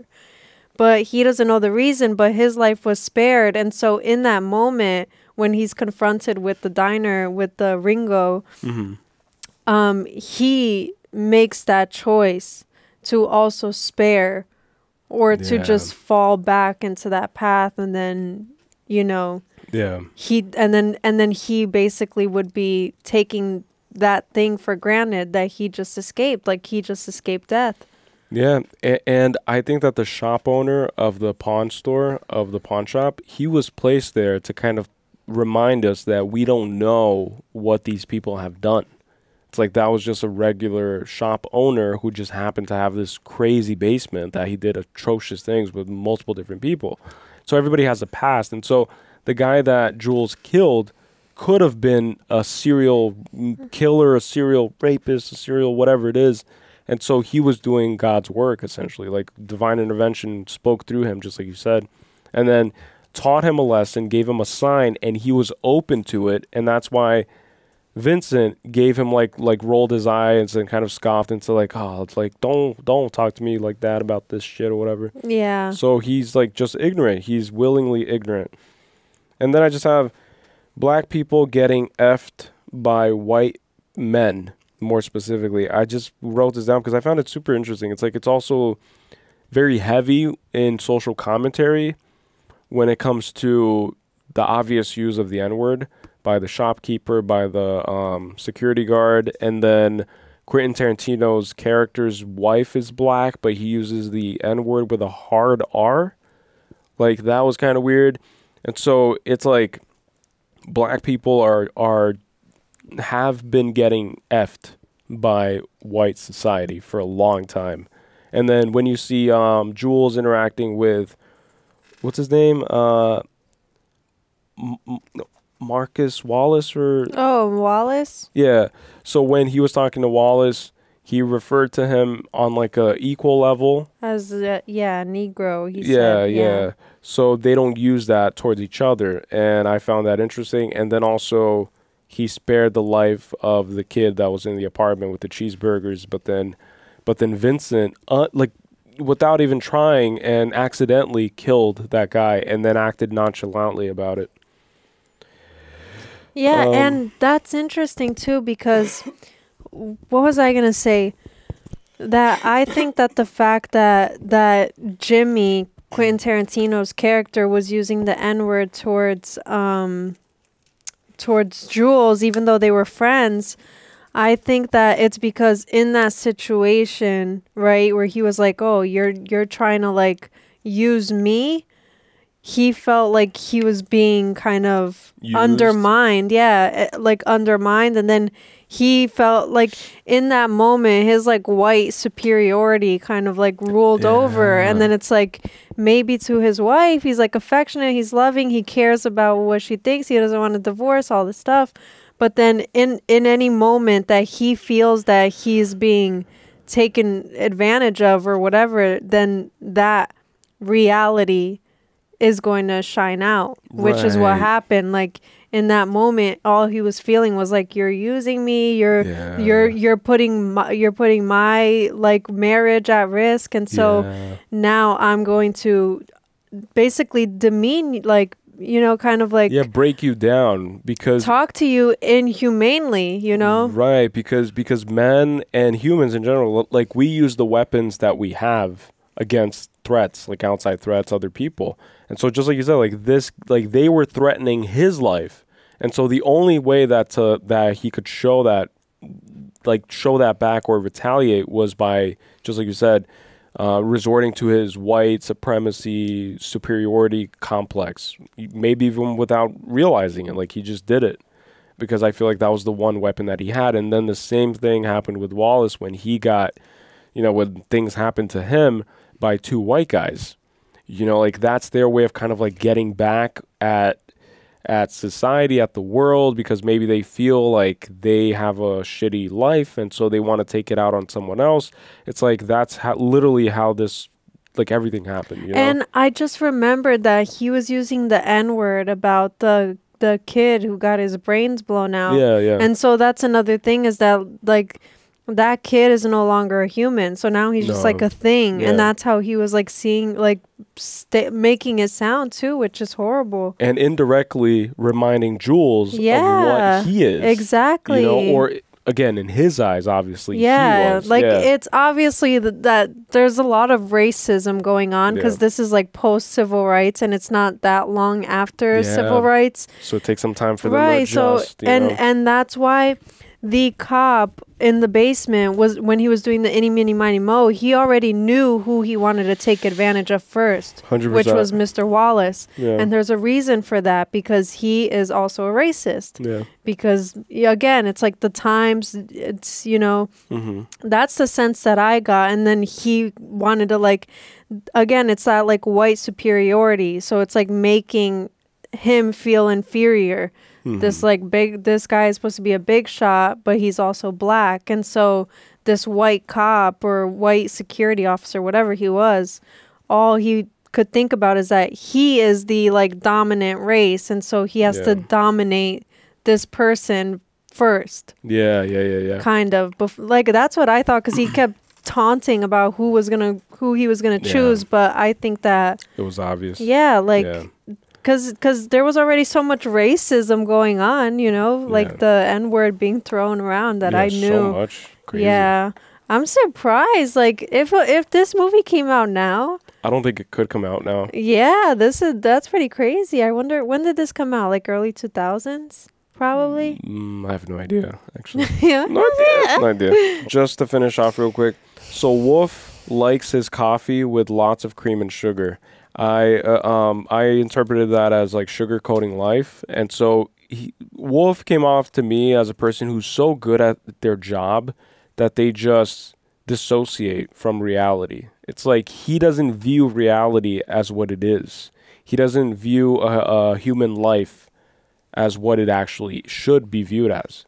So he just views it as a task that has to be completed in a certain amount of time. He's very direct. He's very calculated. And to me, I was surprised when his coffee was a lot of sugar and cream. Yeah. I was expecting it to be black coffee. It's like black coffee, no sugar and cream, no bullshit. Let's just be cordial and just be direct and just be, you know, efficient.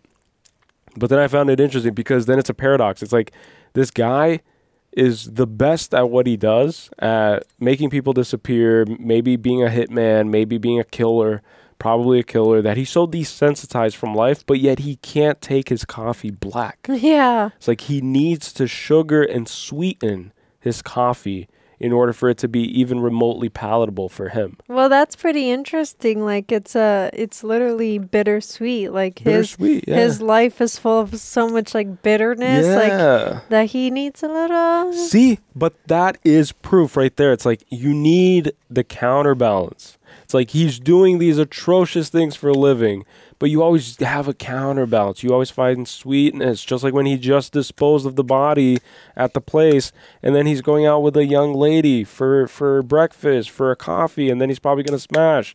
So it's like you need a yin and yang. Raquel, yeah. Yin so and yang. I just found that super crazy, honestly, and very well done. All right. Just because you are a character doesn't mean you have character. We already talked about that. Walk the earth until God tells me a place. We already talked about that.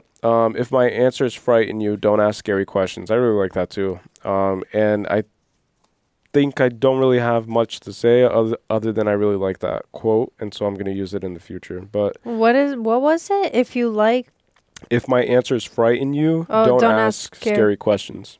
I don't know if it's exactly what he said because I wrote it down as quickly as possible, but I just like that. So, yeah, sorry. And now it's your turn. No, don't say sorry. All right. So, firstly, I wanted to start with, obviously, we started with, they were, Vincent and Jules were talking in a car, and they're talking about this foot massage, and they're just chit-chatting. They're talking about different things. And then they go and they ended up killing. Well, now we know it's 3 people that or all of them, but initially we only saw 2. But what I thought was interesting and what I pointed out was that there's like such a contrast with like their calm demeanor and the calmness of their conversations. And then suddenly it's like, it was so violent. Yeah. And that was always a theme too, right? Where it was like, as soon as things were getting calm, violence or violence would happen. And I think the main thing I wanted to point out about this movie is that there's no like life is just uncontrollable. And so no matter how much you think that you have it under control, you don't have it under control. So then even Vincent's character in the bathroom where he's like talking himself like out of having a drink with Mia and leaving, and he's like talking to himself, he leaves the bathroom thinking, okay, I have it under control. He even comes out saying like, okay, I'm gonna actually go and whatever. But then his life, it's like automatically, like as soon as there's like a semblance or illusion of control, it just collapses. That's so interesting because it's every time he leaves the bathroom. Every single time. And then same thing, like he feels like so relaxed to leave his weapon out, go use the bathroom, read a book. Yeah. And then it's like something happens as soon as he like opens the door. Like every time he lets his guard down and kind of thinks like, oh, I have this under control. Again, it's like this pride. Like maybe he thinks he's too good at what he does or whatever the case is. But every time he's let his guard down, when the doors opened, it's like there was chaos. Yeah. You know? And I can't help but think that maybe there's like and this isn't me intentionally trying to pay attention to other men's asshole, but there has to be a reason why. It's like, is it because like that's his most vulnerable state? Like when Vincent goes to the bathroom, he's in his most vulnerable state, like his pants are down, you know, his butthole is exposed, and then he's like in the most relaxed state possible, I think, for any man is when you're taking a dump. Okay, yeah. And I feel like that's why we men, or I really enjoy my time in the bathroom because I just sit down, I take a book, I just relax. It's like, it's such a relaxing thing. It's like almost like going to the spa for women, I can imagine. But like, my point is that there's this thing about the butthole. Like, you can't overlook the fact that they said that the guy's dad stuck a watch up his ass, that Vincent was always taking a shit, and then Wallace takes it up the butt. It's like there has to be a way. It's like the butthole for a man is the most kind of like, it makes or breaks you, essentially. It's and what's interesting is the thing that I told you, like men supposedly, have their G-spot in their butt. See, yeah. So I don't know, like that's super strange, right? Like, I don't know what that has to do with like I don't know what the G-spot thing has to do with everything else, but I thought it was a fun fact. Right, because then even Butch's girlfriend, she says that she wants a pop belly.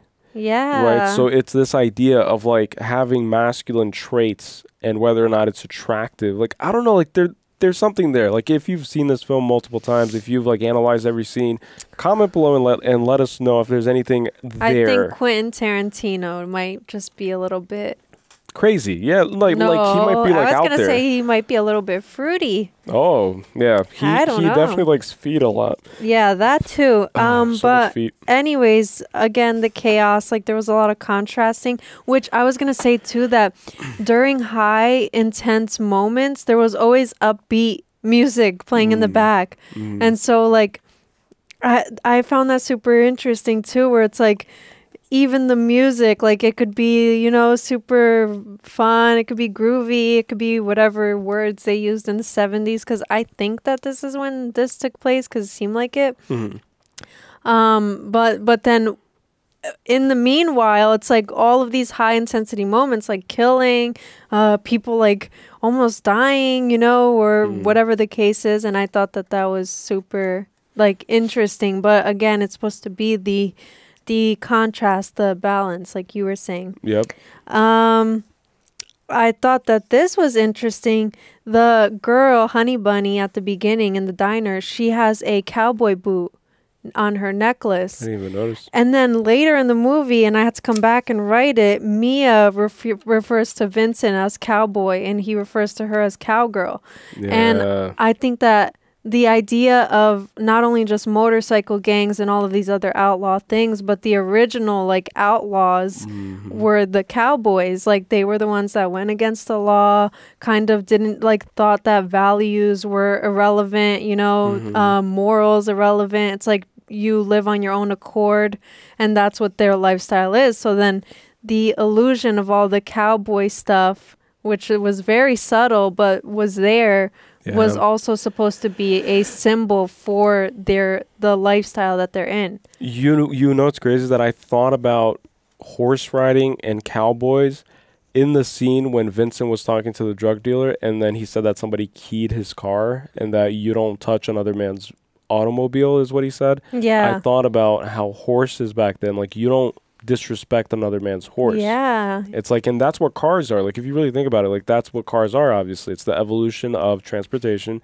but it also has personality. It's a projection of our personality, of our character even. Right, just like a horse has like its loyal companion, like its loyal owner. It's the same with a car. So and that's why we have car heads, like people who are obsessed with cars. It's because back in the day, like they would be super obsessed with their horses. Exactly. And even Butch's character was riding on a motorcycle that said grace on it because it's the grace of God, I think. Yeah, and it's like naming, you know, like it's so precious that you name your vehicle, your thing. Your non-biological thing that's not even like sentient. Like you give it a name. And people do that to this day. Yep. It's crazy.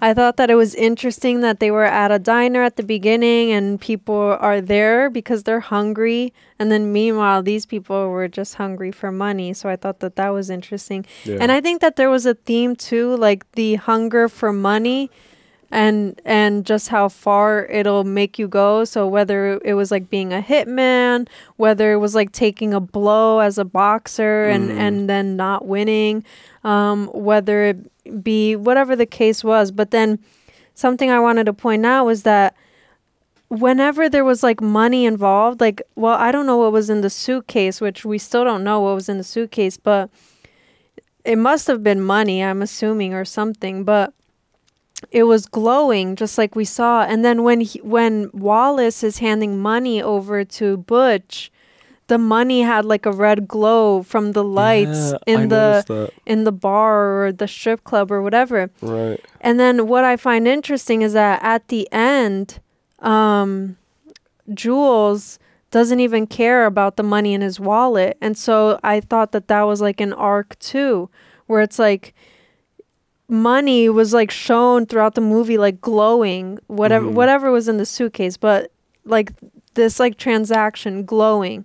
And then at the end, like instead of keeping his wallet, because he could have kept the money in it, he said, no, take the 1,500. And then it's like that letting go of the material world. the like perceived value of money. Yeah. So the value of money is what you give it, or what you allow it. Like, I don't know how to explain it, but what I had thought of, but I didn't write it down because I still have to like think about what was in the suitcase. But my current guess is that it doesn't matter what's in the suitcase. Yeah. It's in the mind of the viewer. It's like whatever you think is in the suitcase is by default what you value the most. So on a personal level, like if you value money, if you value gold, then maybe it's just, you know, bars of gold, a very rare gold that's worth millions of dollars. If it's whatever it is, but my point is like the viewer instills the value in the suitcase. And I also think that it's supposed to reflect like we go through our lives and we walk this earth kind of just taking orders and doing things for these material possessions and for these material gains. But then what Jules gained at the end of the film was spiritual enlightenment, spiritual emancipation. Like he transcended the confines of the meat vehicle that we all kind of inhabit. And so he evolved not only in like a story arc way, but also in like a pure human way. And so I think that the point of the suitcase and why the lock for it is 666 is because that's the ultimate sin, is prioritizing or dedicating your entire life to being a gangster, for working for someone to retrieve this and give that, working your entire life, whatever it is, whatever you work towards, chances are that's the ultimate sin because it's material. Yeah, it's so like if you're not working towards temptation. spiritual stuff, then you're not working towards anything holy. Yeah, that's pretty crazy to think about. Yeah.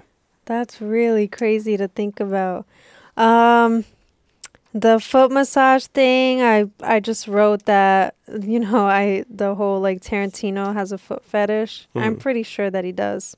Because I know a scene from Kill Bill, which I never watched Kill Bill, but I know of a scene that I've seen before where the girl is like twitching her foot for whatever reason, but it's like a close-up shot of her foot. And then I know that that's a Tarantino film, if I'm not mistaken. I think that Kill Bill is. Maybe I'm wrong, but no, it is for sure because it's the part 1, part 2 thing, right? Yeah, I think so. But I definitely do think that he's a foot fetish guy, you know? Yeah.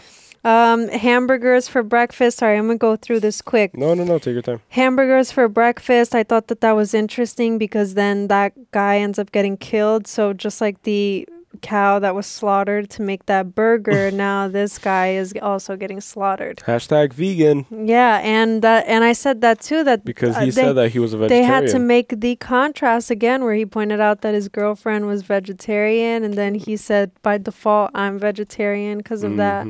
And then yeah, it's just interesting that he takes a bite of the meat and then he literally just slaughters. This guy's just a sack of meat too, just kills him. Interesting. Let me see. Money. Okay.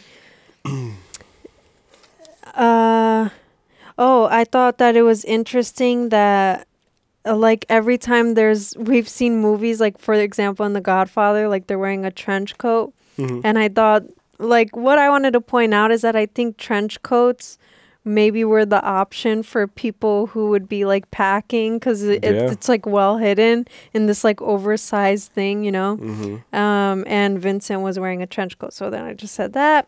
Red lipstick, like all of the women had red lipstick on, and I think that was symbolic too because it was the girl in the cab, or the lady in the cab, Esmeralda, the girl in the bed, his Butch's girlfriend or whatever.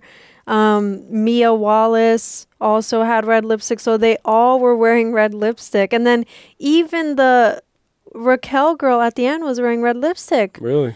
So maybe it was just like the times, like and it was just Gabriella Lopez is wearing red lipstick. It's a little red. Yeah. But I think like maybe it was the times and it was like just the trend, but I think that it's meant to show that like the femininity of women, and so also like the sensual aspect. So like Mia Wallace and Vincent, like they were very flirtatious, and then Raquel ends up having breakfast with that wolf guy. So it's like, and then the girl in the bed even. So it's like women obviously in this movie are a little objectified. It's like you're just the eye candy. You're just the pretty thing kind that of. has to be watched over. Yeah, it has to be watched over, entertained even. It's like I need to just give you what you desire, and then that's it. Like, isn't there like a psychological evolutionary reasoning as to why women like not infatuate, geez, I can't speak today, how they make it more prominent, emphasize their lips? Like, I feel like there's like a reason why. And also when Butch's girlfriend said that she likes his stinky smell, like she likes how he stinks, I think that that's just pheromones, and it's, you know, this evolutionary thing. And so I think that, like, lipstick, to your point, I'm pretty sure I've read something in the past, but I completely forgot. I think you told me this before, that it had to do with, like, it has to do with something psychological, trigger, or like something like that. something about even, like, reproduction and stuff. Yes, like, yes. who has the ability I know what it is. Yeah, go. I know what it is.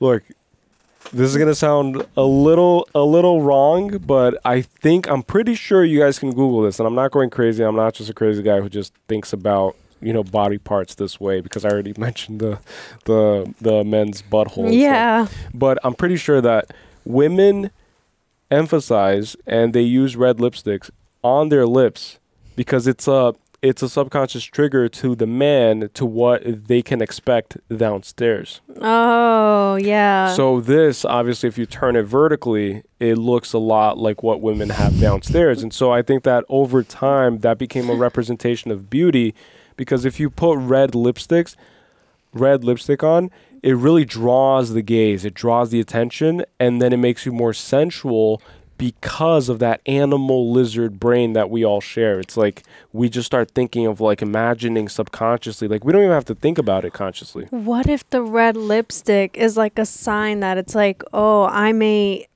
mature woman who has gone through puberty? Possibly. Because of, like, yes, you know, yes. all right, I'm stretching. No, but possibly. I'm telling you, because I think that in the article I read, it said that the woman's flower, let's call it, yeah, is just like ready and just like ripe and just ready to be consumed. And so it even goes, but I'm telling you, because even Butch's character was asked to perform oral on his girlfriend.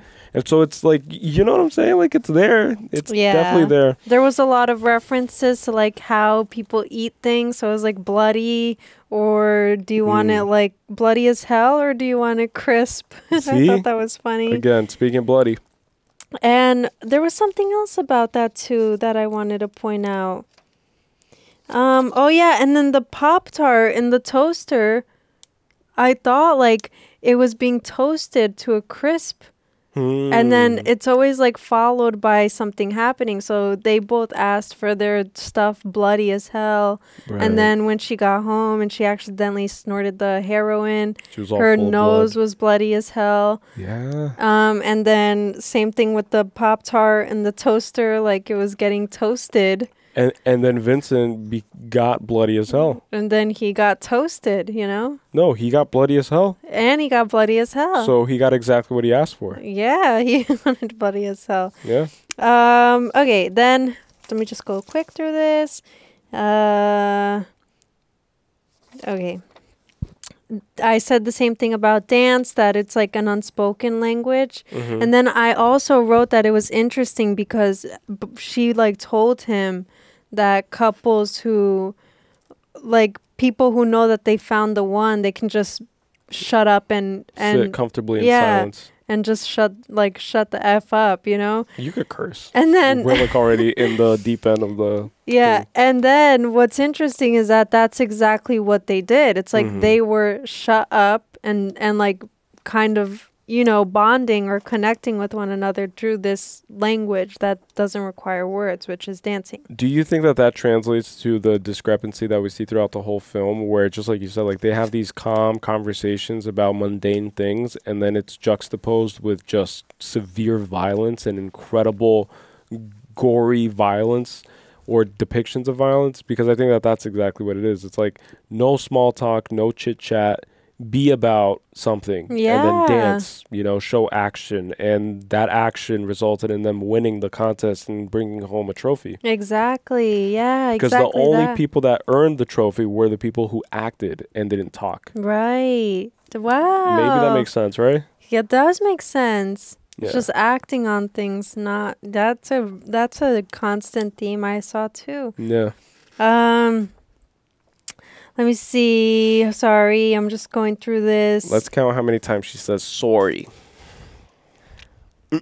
Yeah, so then I just wrote again, like they always try to keep their composure, but then something spirals out of control and then they lose it instantly, which we see with Butch when he loses his watch, which we see like Vincent when he thought he got his composure and then he saw Mia on the floor almost dying, and then it's like just that cycle, you know, where every time they feel like they've gained their composure, it's like it somehow gets lost in an instant, which is how life works. It's like a roller coaster, man. Right.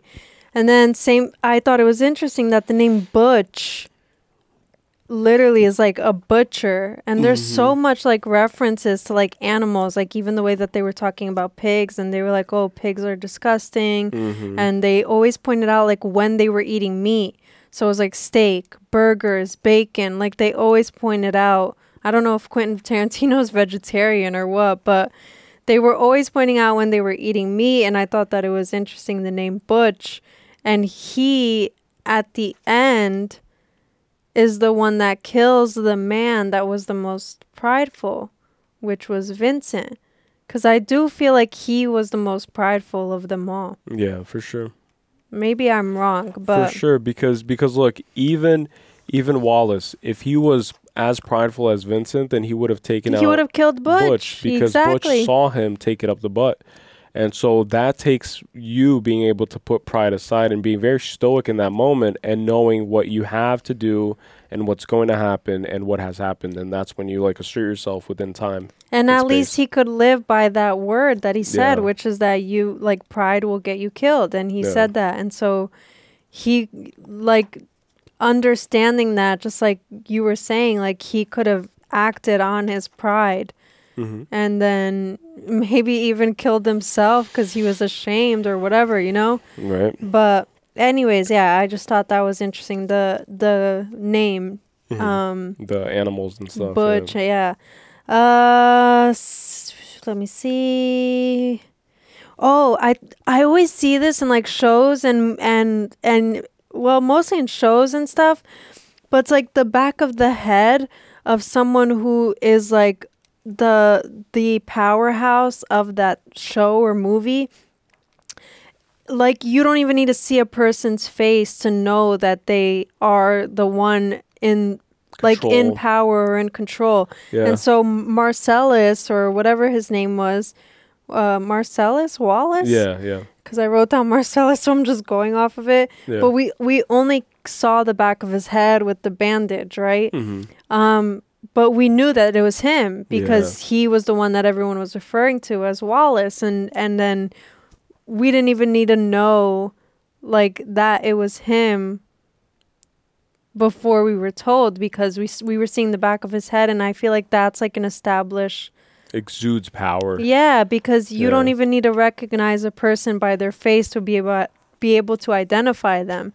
Can I say a quick thought that I just came up with right now in my head? Yeah. As you were saying all that, it's so interesting because we see the back of his head and he has a Band-Aid on it. And to me, again, I'm going to, beat this horse to death, I guess. But maybe it makes sense because to me it makes sense. It's like him being a godlike figure, not being God, like specifically God, but a godlike figure. It shows that he's flawed. That he is this powerful being, but he is flawed. And the reminder comes through that Band-Aid. And so we only see his face really up close when he gets in the accident and he's being helped by all these women who like gather around him and say like, oh my God, like that guy hit you with the car. That's when we see him on the floor humanized. So I think that even Marcellus Wallace's story arc is about humanizing himself.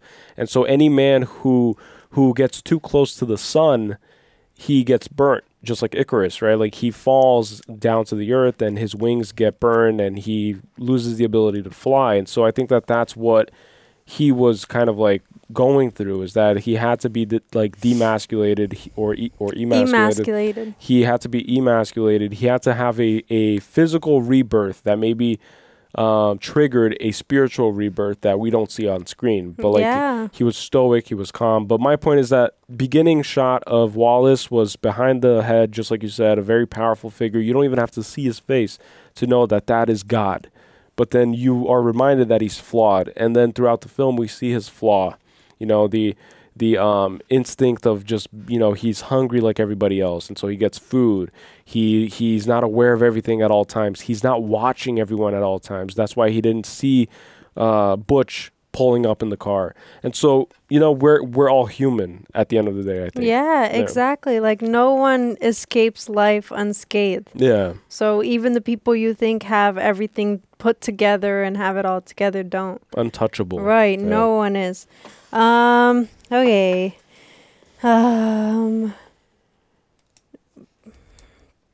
Okay, I already went through that, so I'm just reading, guys. Sorry. No, don't apologize. We're all just hanging out. Divine intervention. Yeah, I wrote that too. And I've been seeing something on TikTok called like a canon event, which is like apparently it's like the universe already has it set in stone, and so it's just meant to happen kind of thing. Faith. And so I've been seeing a lot of that, and so it's interesting that this was like talking about a divine intervention, and then everything I already said before, like he dodged the bullet and his life was spared. And then as a contrast, like Vincent just saw it as a coincidence, and then I think that there's like something to be said there again, where it's like they have, like at the beginning, I don't know the word for it, but they have no, like they just believe that everything like values and morals and everything else are just like irrelevant. And so they don't give it any importance. Like even taking someone's life, it's just like very unimportant. It's part of the job. Right. But then it's interesting because like having this divine intervention, and I think that this movie was like redemption arcs for people. Like it's supposed to show like an arc, like some kind of arc. It's an opportunity to be born again. Right, exactly. But then some people just choose to ignore that opportunity when it knocks at their door. Which is what happened with Vincent. Yeah. So yeah, I just wrote that. So then Vincent gets killed, and then Jules like sees it as a miracle, and it was a miracle for him. What's interesting too is that Butch said when he killed that boxer, he said that it's not his fault that that boxer was just a bad boxer. And so I think that a lot of them go about life that way. It's like viewing it as a game, and they're just players in this game, and there are good players and there are bad players. So if you're a better player than someone, then you shouldn't feel any guilt because it's all just a game. Yeah, but that's all I had. Just basically that. It's like they all got clarity in some way, and then in some ways it was harsher for some than it was for others. Right. Well, Vincent doesn't even get to bask in the clarity because, you know, which I was rooting for him, though. I was like, I kind of liked his character, but the more that I think about it, I do think that he was definitely the most prideful because... And the most ignorant. Yeah, and I say that because, again, it's like he was so, like, not in tune with things and the way that they were happening. So he didn't understand the gravity of taking this kid's life, especially after his life was spared. Like he could have easily died, but he didn't see it that way. And then again, like his life was spared when he put Mia Wallace's life at risk, and Wallace didn't come after him. I mean, obviously maybe he didn't know or whatever, but again, like he was spared because Mia could have easily died. Yeah. And then right then and there. So he was getting multiple signs of like, maybe it's time to get yeah, out of this like life. get out of this life. Yeah. Look, the heroin almost killed this girl, and your life would have ended. And Look, it's your heroin too. right? You Exactly. caused it. And then you came to like, you know, kill these kids or whatever, but then your life was spared again. It's like, so he was getting multiple signs like over and over again, and then he just wasn't grasping it, awaking to it. exactly. Yeah. And so I think that there's something to be said there where it's like he was the only one who didn't have like an aha moment. Yeah. You know, even like that little thing where he's like, okay, so I'm not gonna do anything with her because like that was just him talking to yeah, his it's ego. like so like that's so minimal to like in comparison to all of these other things that he wasn't changing about himself. Which I think that scene in retrospect was so beautiful because also he was talking to himself. So at no moment does he talk to a divine force, a divine energy, but then his partner is constantly reciting biblical quotes and passages, and so he is indirectly or spiritually in a way connecting to a higher power. Yeah. And so Vincent in that moment, like that wasn't enough because it didn't bring him closer to the divine. And I was just going to mention this thing too, like similar to how we're experiencing movies for the first time, we're experiencing new video games on our gaming channel. I've been reading books that are critically acclaimed that I've never had the opportunity of reading. And one of the books that I'm reading now is called The Alchemist by Paulo Coelho, who happens to be Brazilian. In the book, they talk about omens, and omens are divine signs, and that one should always be wary and look out and interpret these signs when they present themselves. And so if you don't act on these signs, and if you don't put the effort into interpreting and assimilating them and filtering them through your own framework, your own individual, you know, unique framework, then you find yourself at risk of just, you know, falling off a cliff, because maybe that sign is like, it is a warning sign saying cliff ahead, you know, like brake, but then you don't look out for it, and then you just are ignorant to it, which is what Vincent did, and then you fall directly off of the cliff of the universe. Yeah, off of the balcony. You fall off the balcony, yeah. Yeah. Because of a lot of omens and signs, yeah. Yeah, but see, I do think that there were a lot of signs, like, even for example, like Butch, like he could have chosen not to go back for his watch, but he went back for his watch. He knew that he was putting his life at risk, and what else, you know? But yeah, I do think I definitely need to sit with the movies more too. Yeah, yeah, me too. But it was really good. Like, just really love objectively it. speaking, I like that we kind of just tied up the loose ends at the end. And it kind of feels like a happy ending, you know? It does feel like a happy Even though there was so much stuff, like heavy, you know, heavy things going on. I think that was purposeful, where it's like you... Just like there was like calm and then chaos, calm and chaos. It's like it ends with the calm. The calm, yeah. Kind of for the viewer. I don't know. Right, because it could have ended with Butch's character killing Vincent and then cut to credits. But then it gave us, like, it gives the viewer a reason to look into each character and to see what their redeeming qualities are. Yeah, exactly. So it humanizes everybody. And even if Vincent dies, and we know he dies, we still kind of enjoy seeing him on scene and still participating, still enjoying lunch or breakfast with Jules. And so it's like, again, to Jules' point, and this is the last thing I'll say, pigs are filthy animals, but a person's personality is a redeeming quality and kind of humanizes them. So even if a pig has a good personality, then his meat is worthy of eating. And so I think that that reverberates throughout the whole film. Yeah. It's like, and applies to every single person, even the restaurant manager, even the cooks in the kitchen, the people dining. Everybody is a filthy animal until proven otherwise. And that's what Jordan Peterson says. He says that you shouldn't deny that we're all monsters. Right. And that you just make the decision to right to not put that on display. And that's what Carl Jung says. He said, or Jung, Carl Jung says that we all have our shadow self, and that's the monster, and that's our negative qualities. But we should learn how to like have conversations with it and make negotiations and make agreements with it, and establish some form of balance within, and then we can project that balance into the world. Yeah, but and we'll wrap it up there. Thanks again, guys, for tuning in, for watching this. We can't tell you how grateful we are for how things are going. I mean, the channel, just like I said at the beginning, is brand new, and we're almost at 10K. Almost at 10K. We might be at 10K by when this video gets goes released. up. Maybe not, but we're almost there. Possible. Yeah. It'll be wild to like look back at these videos, because I'm the type that I get very reminiscent. Is that the word? Like I get nostalgic. Very nostalgic, and I tend to just go back and just look at old pictures, old videos, content.